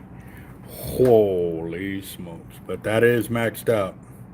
I don't think the customer wants it maxed out that much, but I needed to get some kind of line capacity so I can answer his questions now that we were able to test out the tight line. So now what I'm going to go ahead and do is I'm going to download it, write these numbers down. I'm going to go pull off an Avid 80 that's also his, so we can get a line capacity on that one as well. Yep, that's a red, a cherry red right there. This one's ready to burst. Very nice.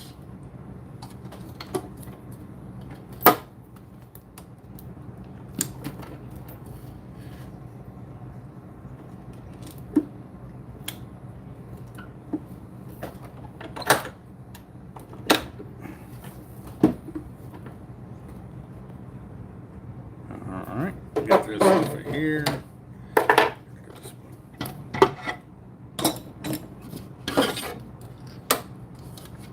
What was the blue line in the morning test? 80 pound. That was sitting on top of the counter. Right there. That's 80 pound tight line. But we also have it in 100 pound and 130 if I'm not mistaken. I would have to check, but give me a second.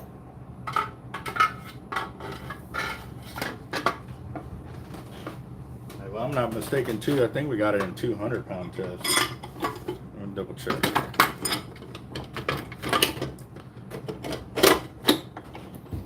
Also too, just a reminder, we do have Portland braid in as well. It's just, we got the tightline braid in a lot of numbers, so that way we can start running the Respooling library and get this information over to them as well. So.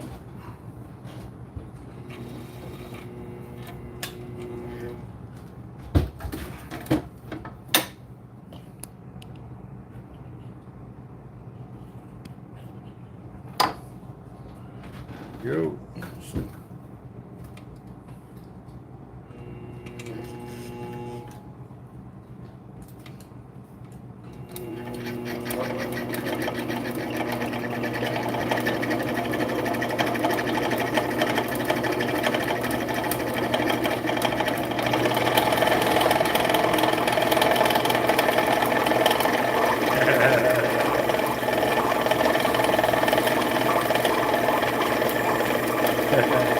Got him.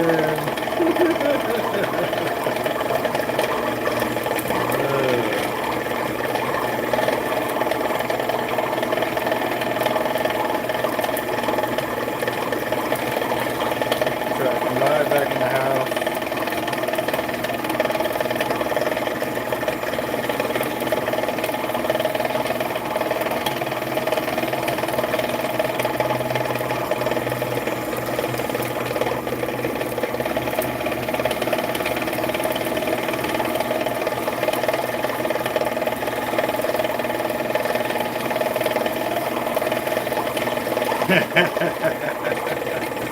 Got all nice and fresh, just go get all nice and stinky again.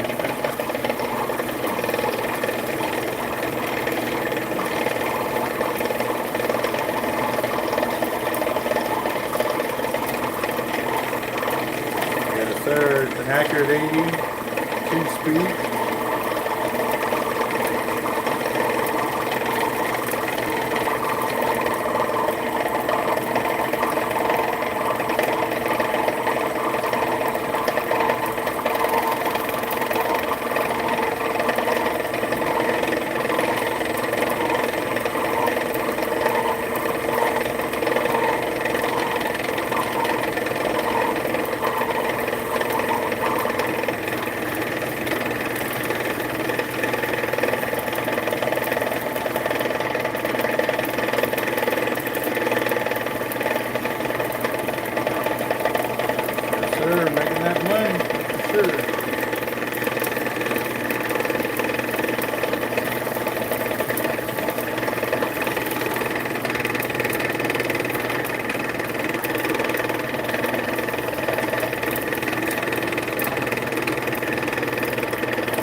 Yeah, everybody's talking about all these redfish, man.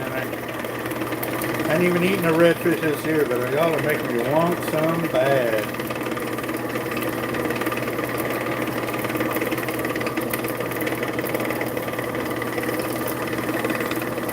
Yeah, that they are. These accurates ain't no joke, for sure.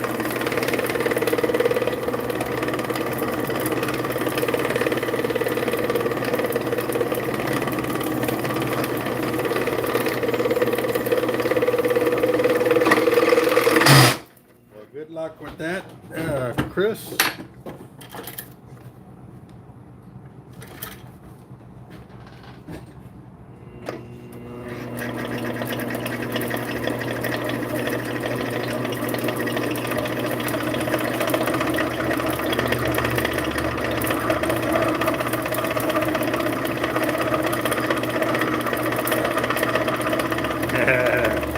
Toby's crickets. You want to tell him where he's at?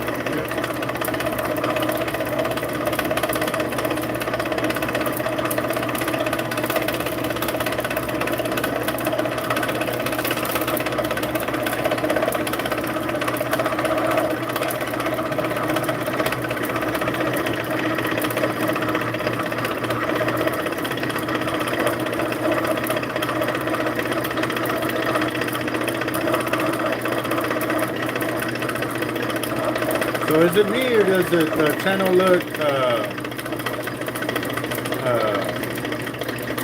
blurry or pixelated? Or is it just my phone? See, now is a good thing right there.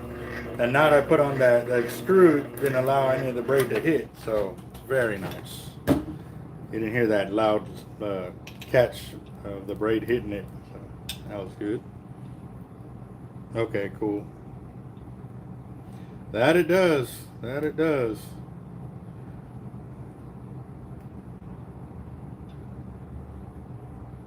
There we go. All right, so that one's off. Wait, that scared me. Now I want to see what it can do for an Avid 80. And we're doing a T-Rex 80 real quick. So this is a good side-by-side comparison. 12 strand tight line braid, 130 pound chest, as we have an accurate 80 right here. Check out what we're about to spool up.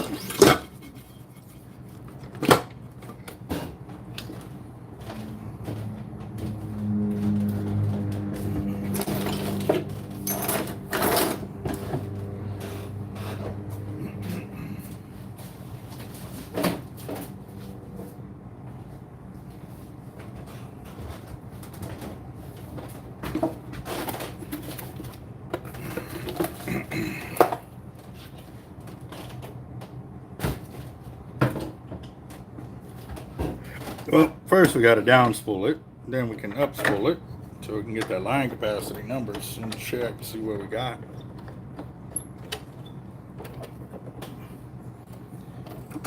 Alright, be careful on the road, trucking life. I got to down spool this so I can see what we're going to get on.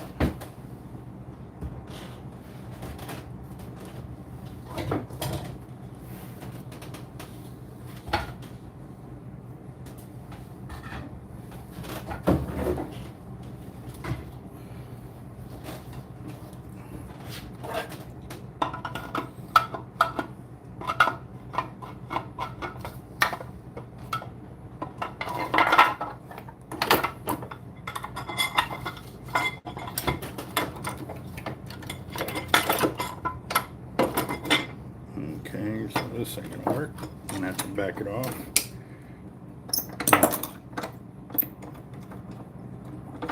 All you have to do is get it spliced, bro. You don't have to buy new line all the way through. That's the whole beauty of this hollow core braid. It allows you to splice in what you have lost and go from there.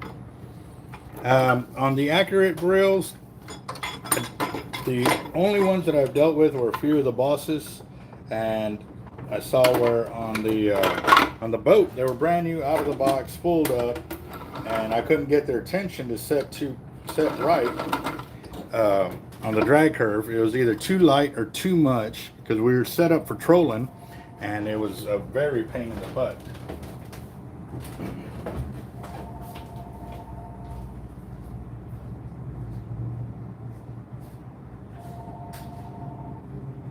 nice big tackle.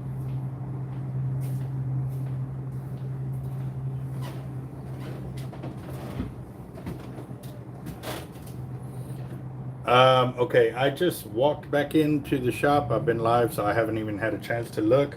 What time is it? Okay. As soon as I get off of being live, I'll give you a call as soon as I can check what we got going, okay? No, you're good. Like I said, I was running errands this morning, so I didn't even get a chance to get with Jeff and see where we're at and stuff like that on things. But yeah, as soon as we can find out, I'll let you know, so that way at least she'll know what we got planned for the week and stuff like that too. Yes, ma'am. I'll let you know. All right, bye-bye. All right, so yeah, we got one of our workers. Like I said, she comes in and does all the some of the smaller projects, but ends up being the bigger projects because we do.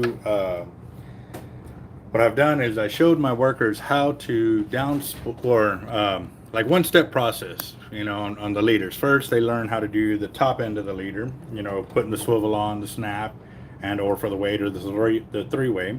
Then the next step will be the other half of that leader, and then so on and so forth. So we break it down into a bunch of steps, and by doing that, it allows us to show them properly how to build leaders, you know, by a step-by-step process, so they do it enough times that they should be able to be fully functional after, say, about, you know, 2 or 3 weeks to a month, you know. But at the same time too, we are working with what we can, so it's the best way I can put it. Now I'm gonna go ahead and download this one.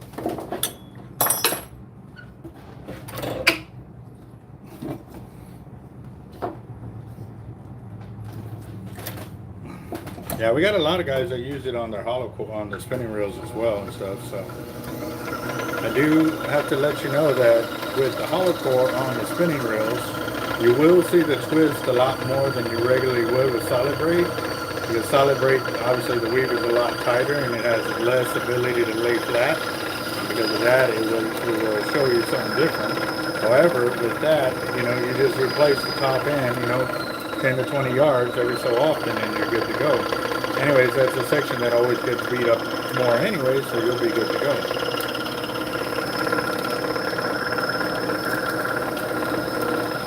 True that, yeah.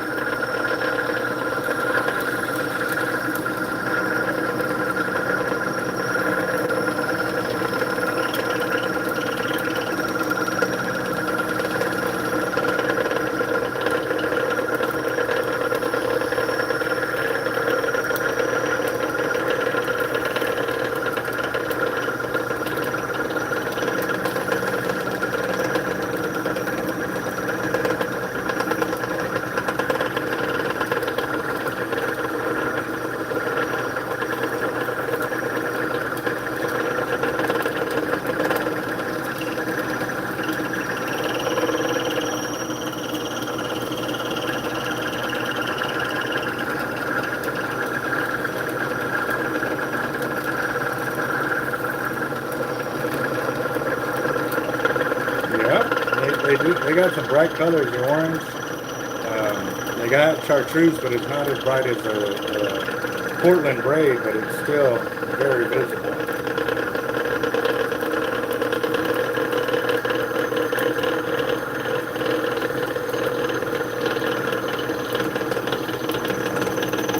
If you wanted to do a payment plan, we can do the same thing. For the braid here, I mean, if you want to buy a big old spool and do it in payments, we can set that up as well. You just won't get it until it's completely paid off, you know what I mean?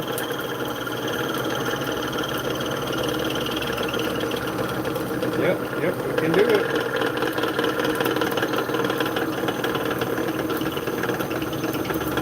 And actually on those larger spools, when you cross over the 5,000 yard mark, we give you a discount on them and stuff as well too. And now you're buying in bulk. As standing up to JB, the tight line and the Cortland have been really, like I said, for me, they really pushed JB way down because they're customer service. They don't make you wait. They don't second guess. If you find something wrong with their braid, they're ready on track to get it fixed, overnighted. I mean, their customer service is second to none. However, with JB, if you find anything wrong, you have to prove to them. I mean, you're guilty until proven innocent, basically, is what it feels like when I deal with them, so I don't deal with them. And as for line capacity, we've been doing these full-in libraries to see the line capacity differences and similarities on the full-in library by doing it that way.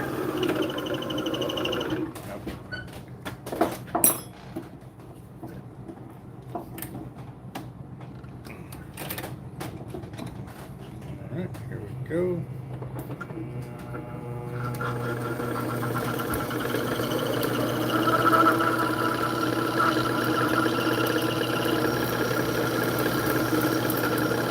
Well, I mean, we can still set you up on a payment plan like that. I mean, that's nothing. But I do offer discounts when you buy 5,000 yards or more, so.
Man, I wish I could see this real quick. Oh, nope, okay. Oh, you can kind of see it, how it's coming off the spool over here.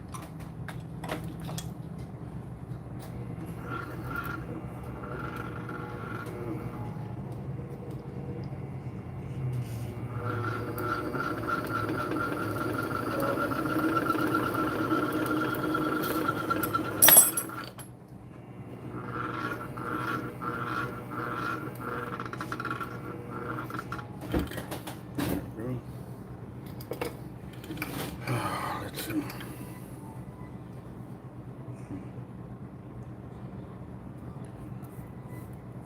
Real quick, I gotta go check my other phone real quick.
I'll let you know what they're going for on sale, and then we'll go from there.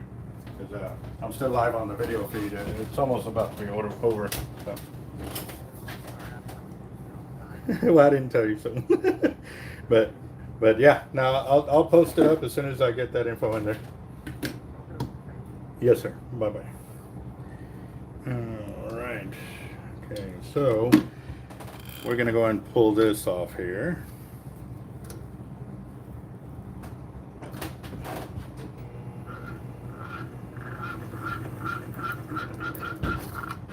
And go ahead and spool it with the red. Yeah. Oh, I thought that.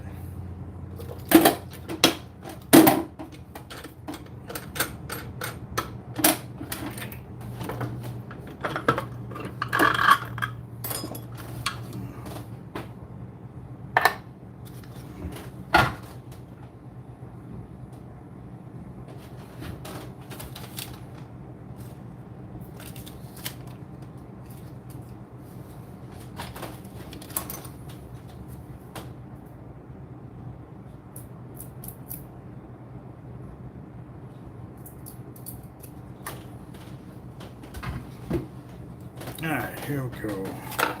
Get this in here first before I move the reel over. Alright, guys.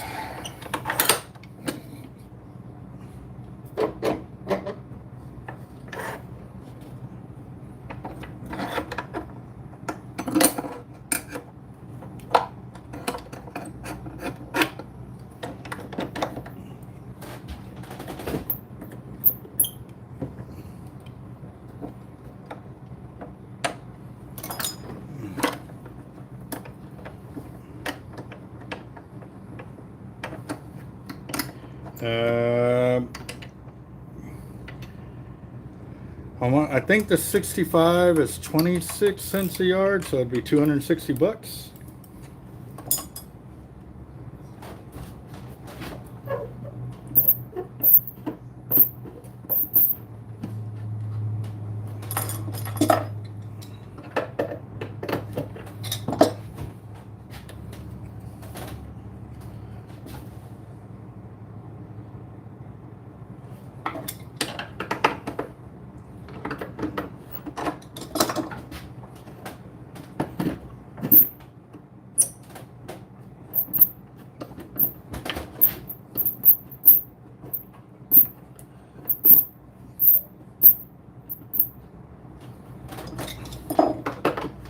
Alright guys, and here's the other thing to think about too. When you're buying the braid from us, we have the set price per yard or whatever, but that's for us to spool on there. If you buy, say, a 5,000 yard spool and you're using that braid and you're bringing it to us to spool up, we're going to spool it on for free because you bought the braid from us. However, if you go somewhere else and buy braid from them and then you bring it us to spool, then we're going to charge you X amount, you know, depending on the size of reel and the yardage, to spool up the reel. And it starts off at $25 a spool, but if you get into where it's over 1,500 yards on that reel, then we go up to 50 bucks, and or the size of reel as well. 30s, 50, 80s, and all of that are 50. And then if you have, say, a 6-aught and you put 3,000 yards of like 60-pound or 80-pound test on it, then you would go up to 50 bucks. So it's just food for thought there, guys.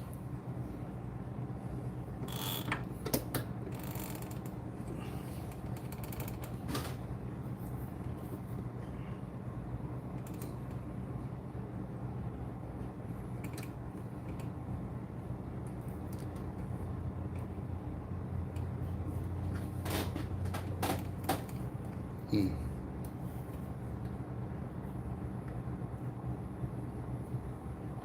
Hmm.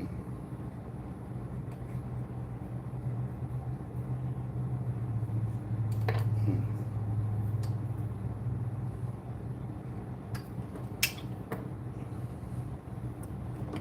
There we go. Let's see. Come on, we gotta get this one there.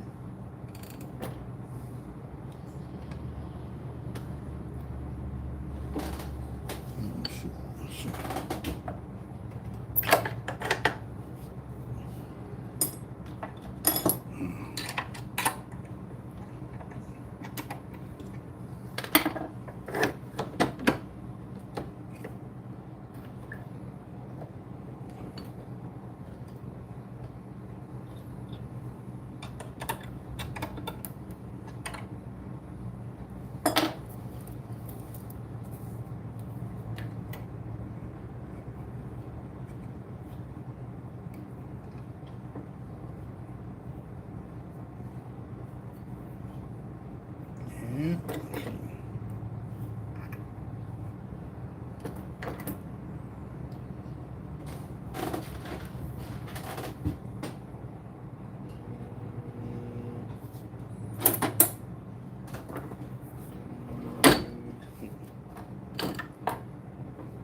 cloth right here. And I need some rubber bands. Let's see.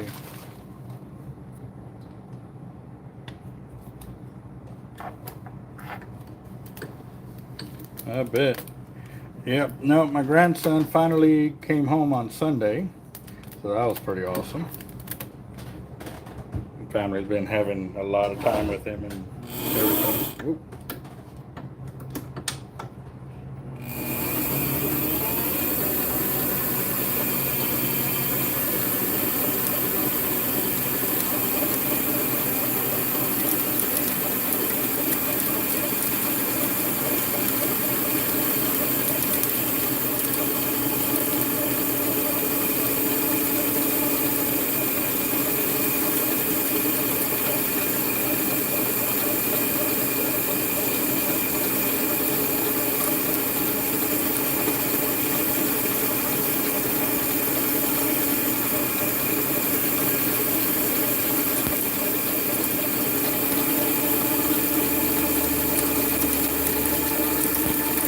Oh shoot, I didn't zero out the line counter. Oh, dang it. I'm gonna have to go backwards.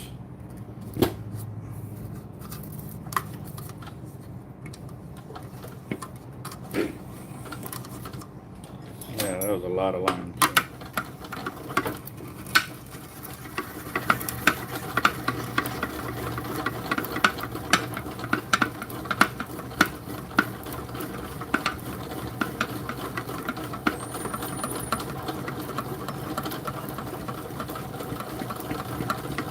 Forgot to put on the line counter. Forgot to turn the line counter on. Yeah.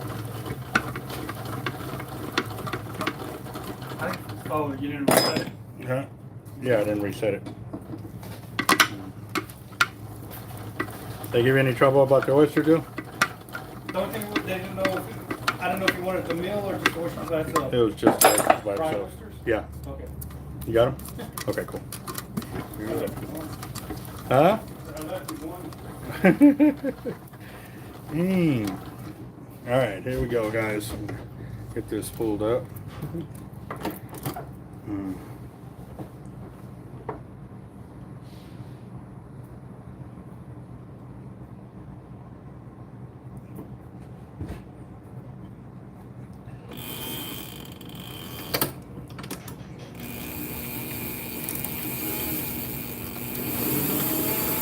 There you go, yeah.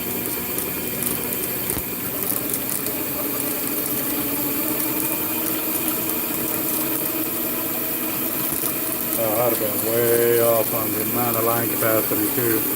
I was beat. Just pulling it back on was 70 something yards.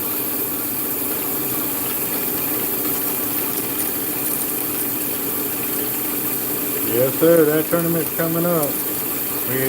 Me and Captain Eric got to finish working out some details, and once we got those set up and in place, then we'll let y'all know what we got going. But it is coming.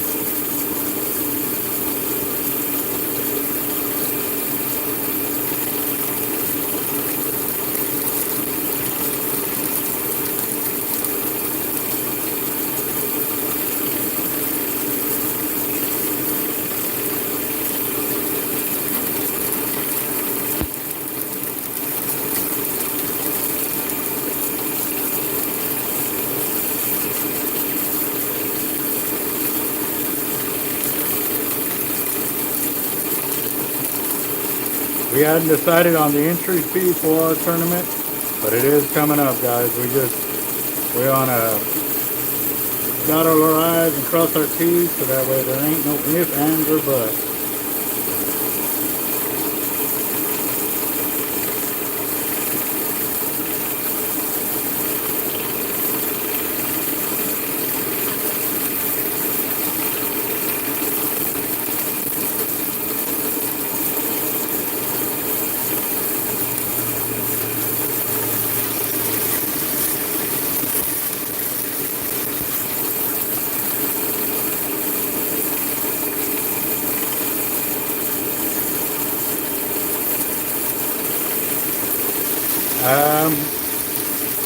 More than likely it'll be early next year before we can get it all situated, guys. So there's a lot of logistics of what we are doing, and we got to make sure we're all covered on that, because you know how the haters are, guys. They're looking for every excuse to bash on us and try to bring us down and stuff like that. And you know, we're gonna do what we can.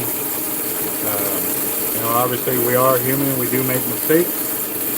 And, you know, if we do something wrong, we're definitely going to have to own up to it and get it done. So, with that being said, with this tournament, we are making sure that nobody can have any kind of negativity to say. Because, like I said, we're going to have the game wardens involved and see how that's going to be worked out to ensure that nobody can be caught cheating and stuff. Well, it's not going to go by weight of the fish, guys. We're going to be doing, we're looking at formulas on girth and measurements and all of that. So it's also going to be catch and release, not a kill tournament.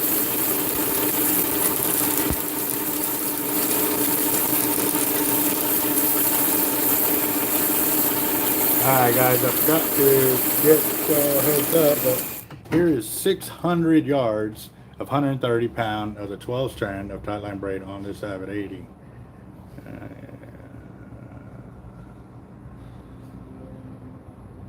There we go.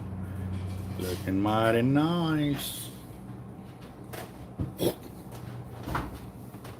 Yes, illegal fish can be kept. They just can't be entered into the tournament.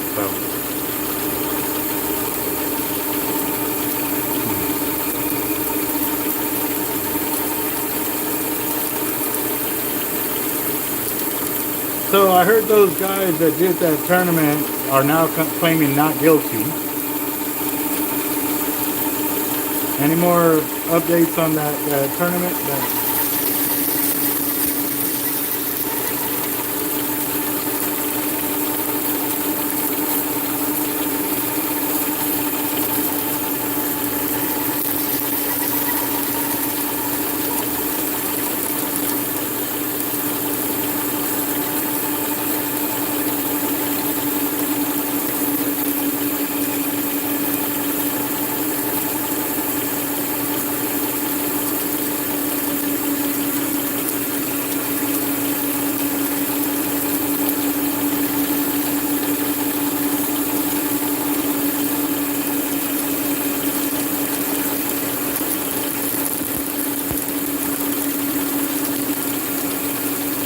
Go, yeah.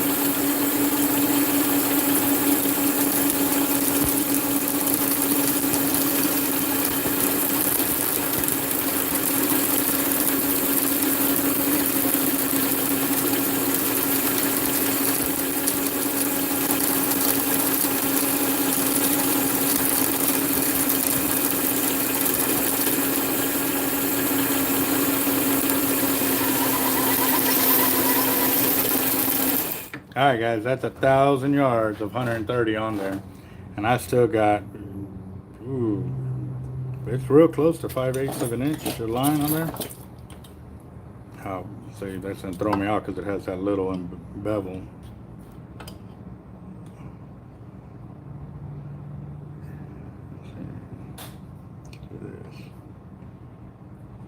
Shoot, almost 3/4 of an inch right there, almost.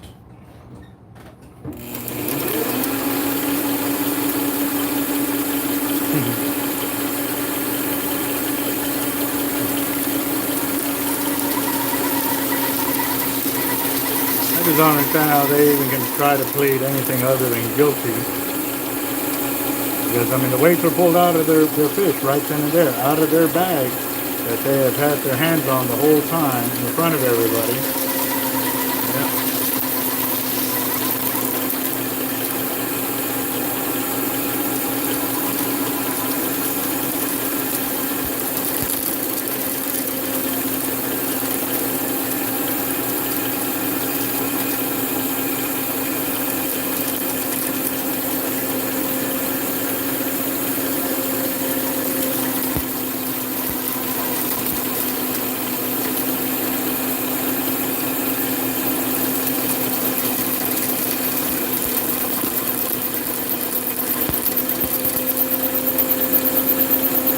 no, that's what we were talking about. We'd like to bring them in because obviously people are going to have to ping off where they're at, and you know, game wardens will be involved is what we're ensuring about. We just got to figure out how to get them in there and stuff like that. How we need to, or how we're going to get them involved in it and stuff like that. That is most definitely, you know what I mean? But our biggest thing is we're not looking for people's fishing spots or anything. We just want to make sure that when whatever rules and parameters we've set in place, that people follow them. And so by bringing in the game wardens, we're going to have everybody submit their locations and everything and their catches to the game wardens there. That way they can say, okay, this one's legit, or no, they're in a legal spot or whatever.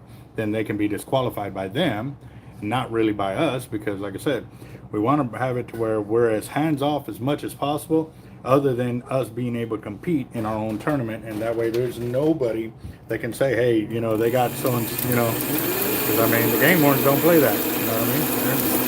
They're a friend to the fish, and they're doing their job, so nobody will be able to, you know, say anything otherwise, you know what I mean?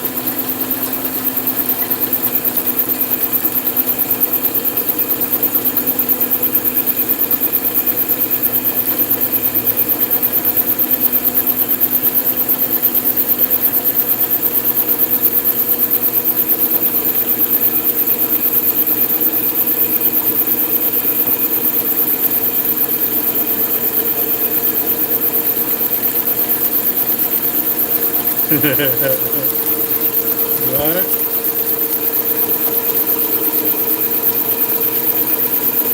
Alright guys, we're at 1,600 yards right there and still rocking and rolling. So I'm going to go ahead and keep going and see what we can do on there and knock this out.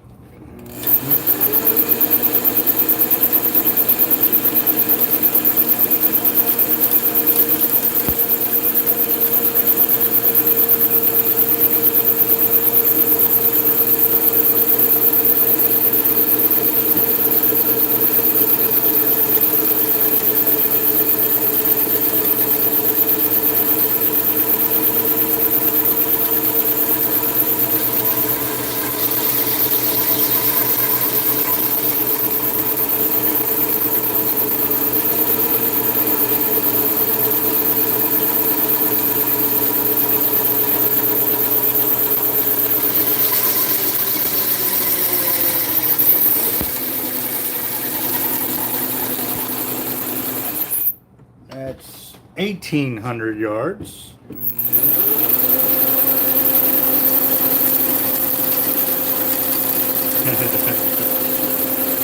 saying the only thing I cheat on is my diet. Go from my seafood diet to a land-based diet to a little surf and turf diet.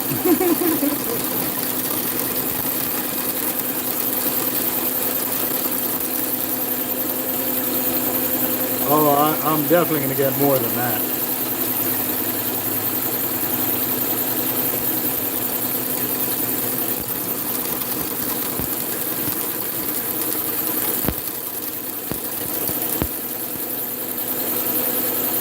We're at 2,000 yards right here, guys. All right, so Homer's got a good question. Will I get 2,600 or plus yards on this reel of the 130 pound in the tight line?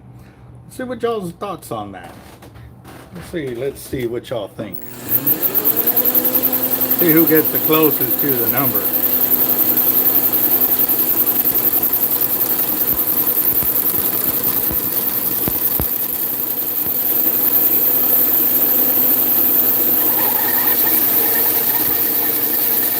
Alright, Homer's got one vote in. Who else has got a vote?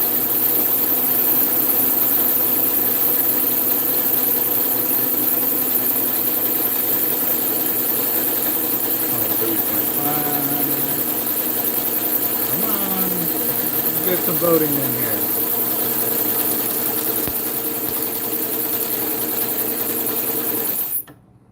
We got 2 votes.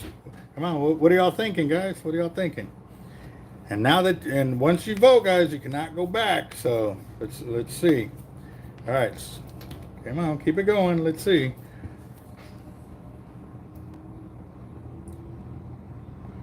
What's up, Henry? How you doing?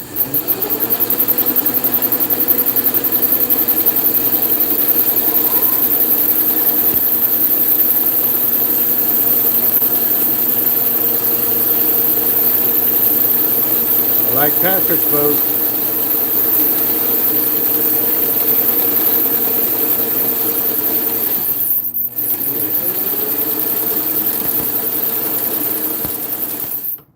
All right, guys, so the last time I stopped, I was at 2,200 yards. This is 2,325 yards.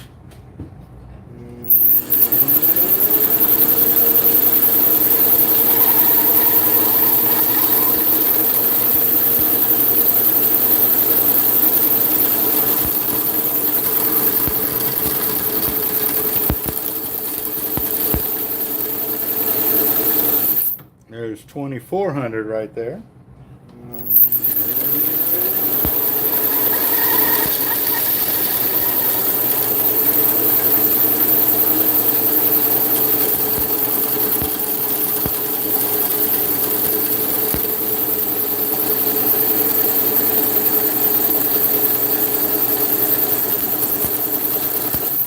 That's 2,500 right there.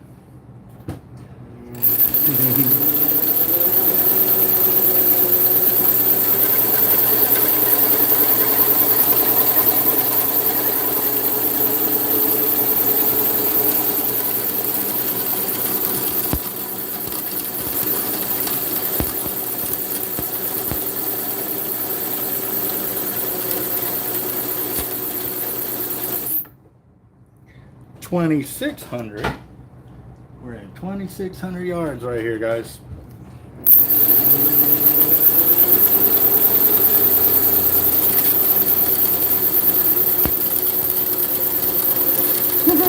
Hyman must have not just heard me. I said 26 already.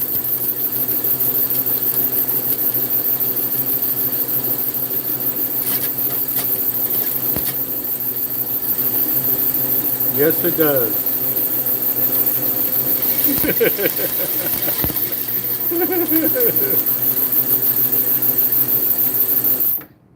I'm at 2,700 yards of line right here.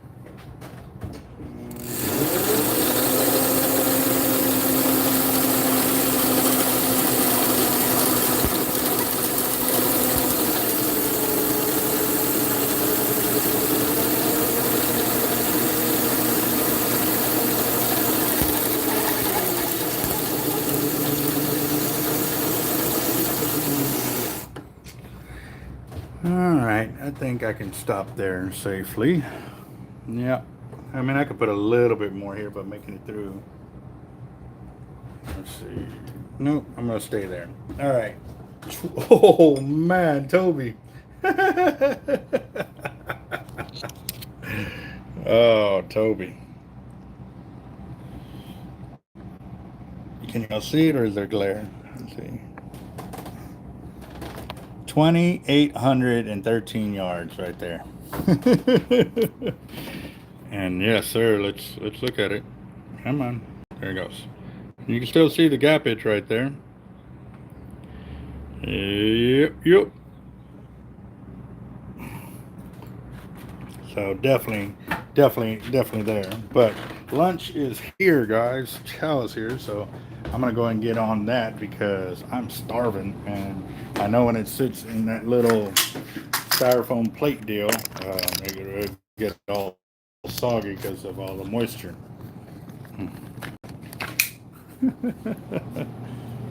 Yep. All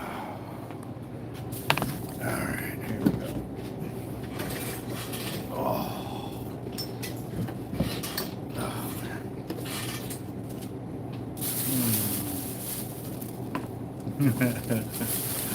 Oh man.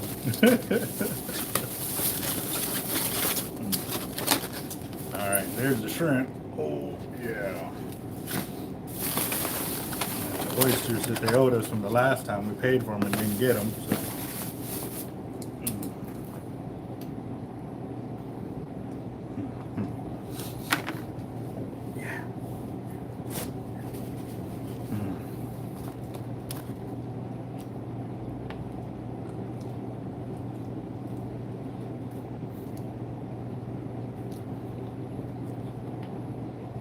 The Team Hard Life rods start out at $4.99.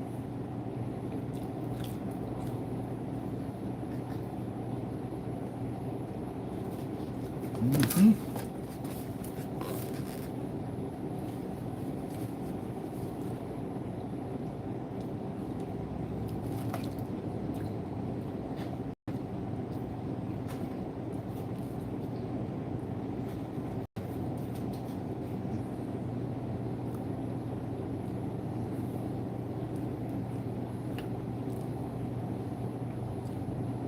That he did. That he did.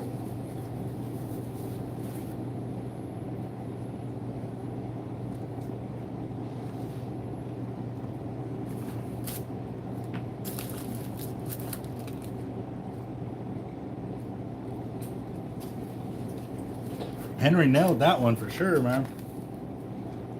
We know who plays darts.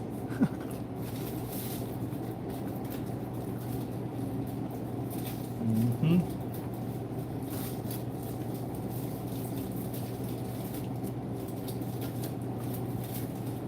I got 2 of the Team Hard Life rods in house.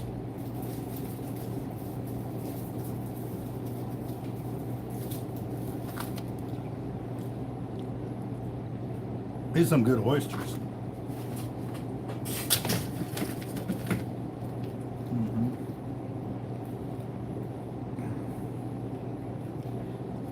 Flies back to bother me.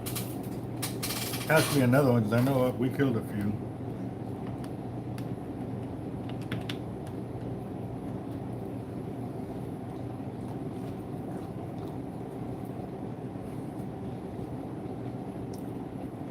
It was a Riconcito on Horn and Prescott.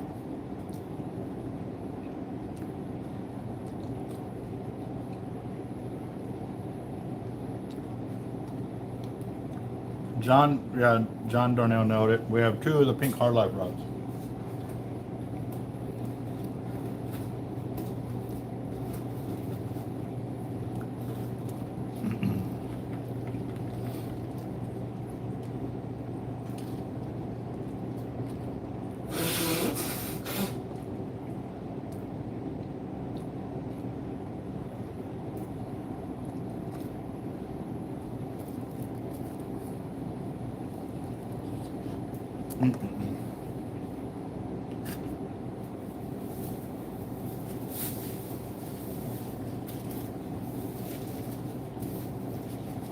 Mm-hmm.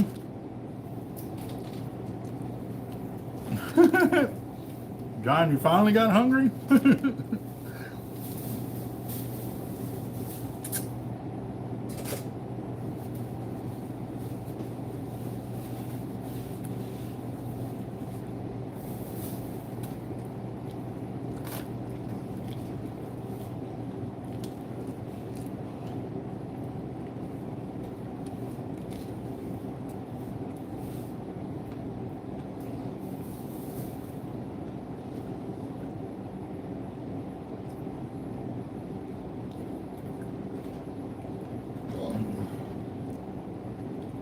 And that's because Google wanted me to pay to fix it.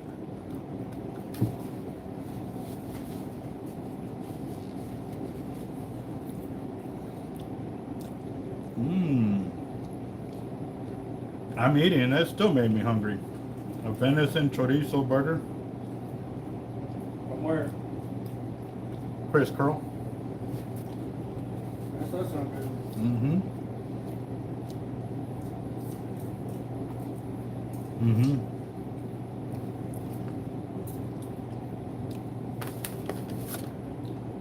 We were looking at a, it's the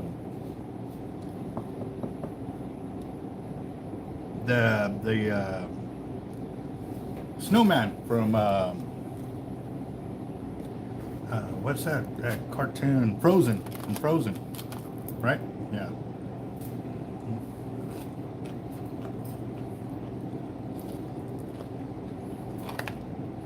Hola. Mm-hmm.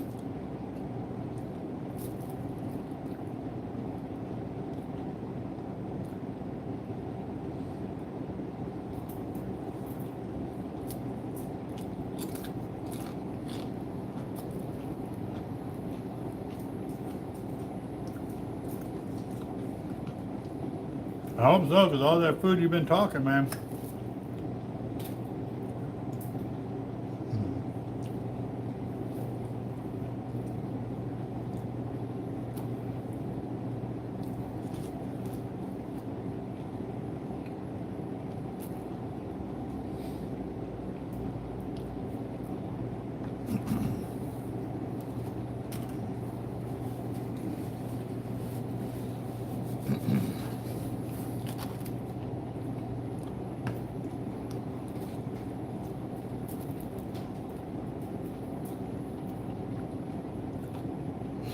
They did?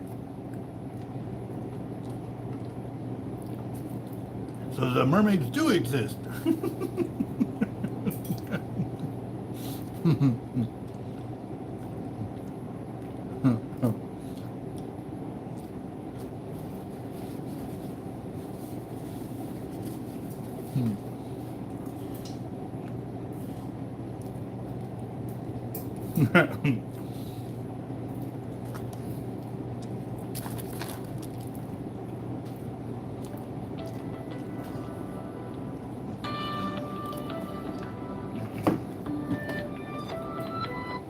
Hey, what's up, boss?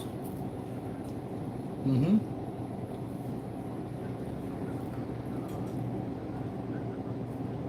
Mm-hmm. I'm live on the channel, but I'll call you back here in a bit.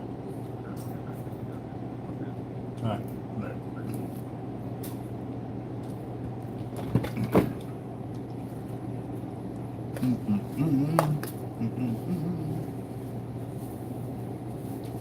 What's up, Gypsy? How you doing?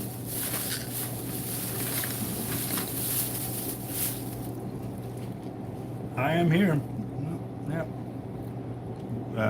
My grandson is finally home. Came home on Sunday.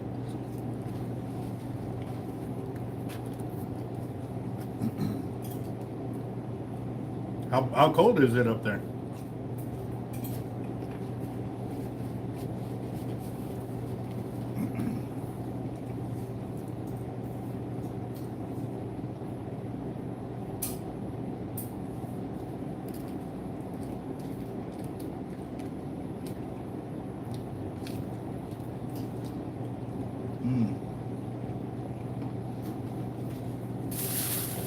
That is pretty chilly. 32 degrees. Oh. There's the ketchup right there. Hmm? Ketchup? No. I know that's what you're looking for, right? Mm-hmm.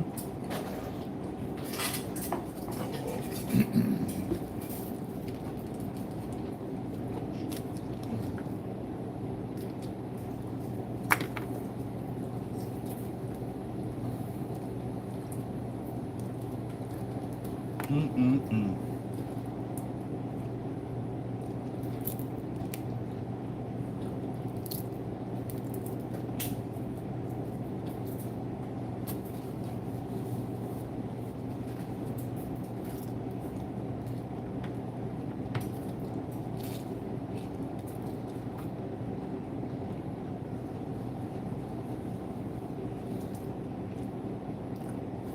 Man, y'all are giving me goosebumps. That is cold. 32, 36, 29 with snow.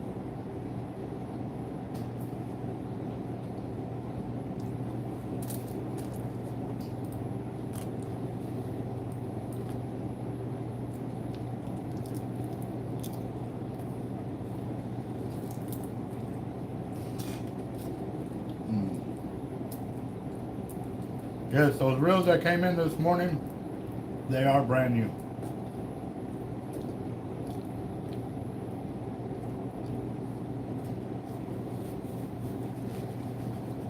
Yeah, they've never been spooled up. I was looking at the base of them, they're brand new reels. It's just, he's gonna have to sell them.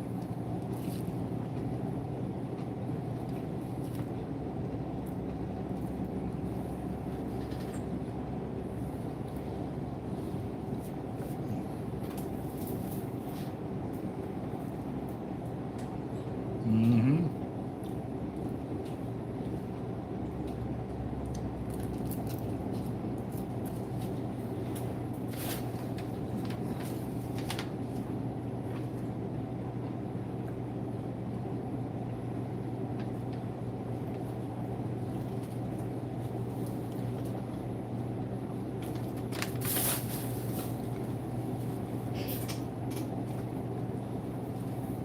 They are for sale. Nope, nobody's gotten on them yet. So I like that green and black.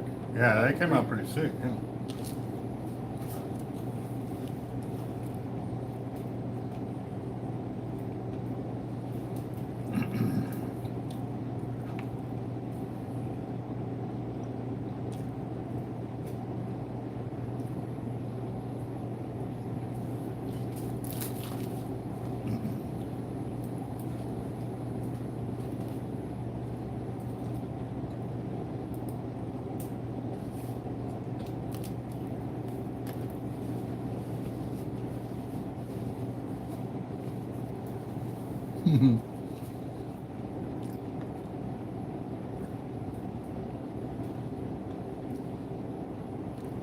Mm-hmm.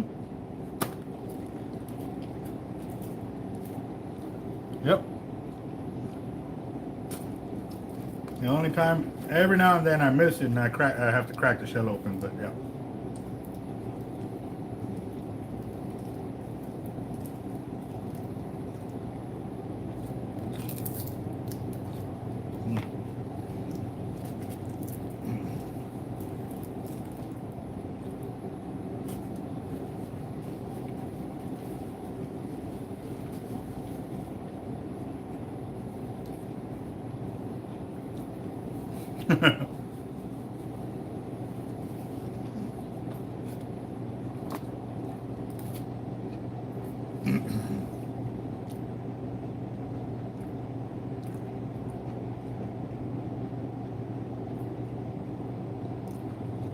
Alright. Second life, when we get through with the live video feed, we can start setting something up.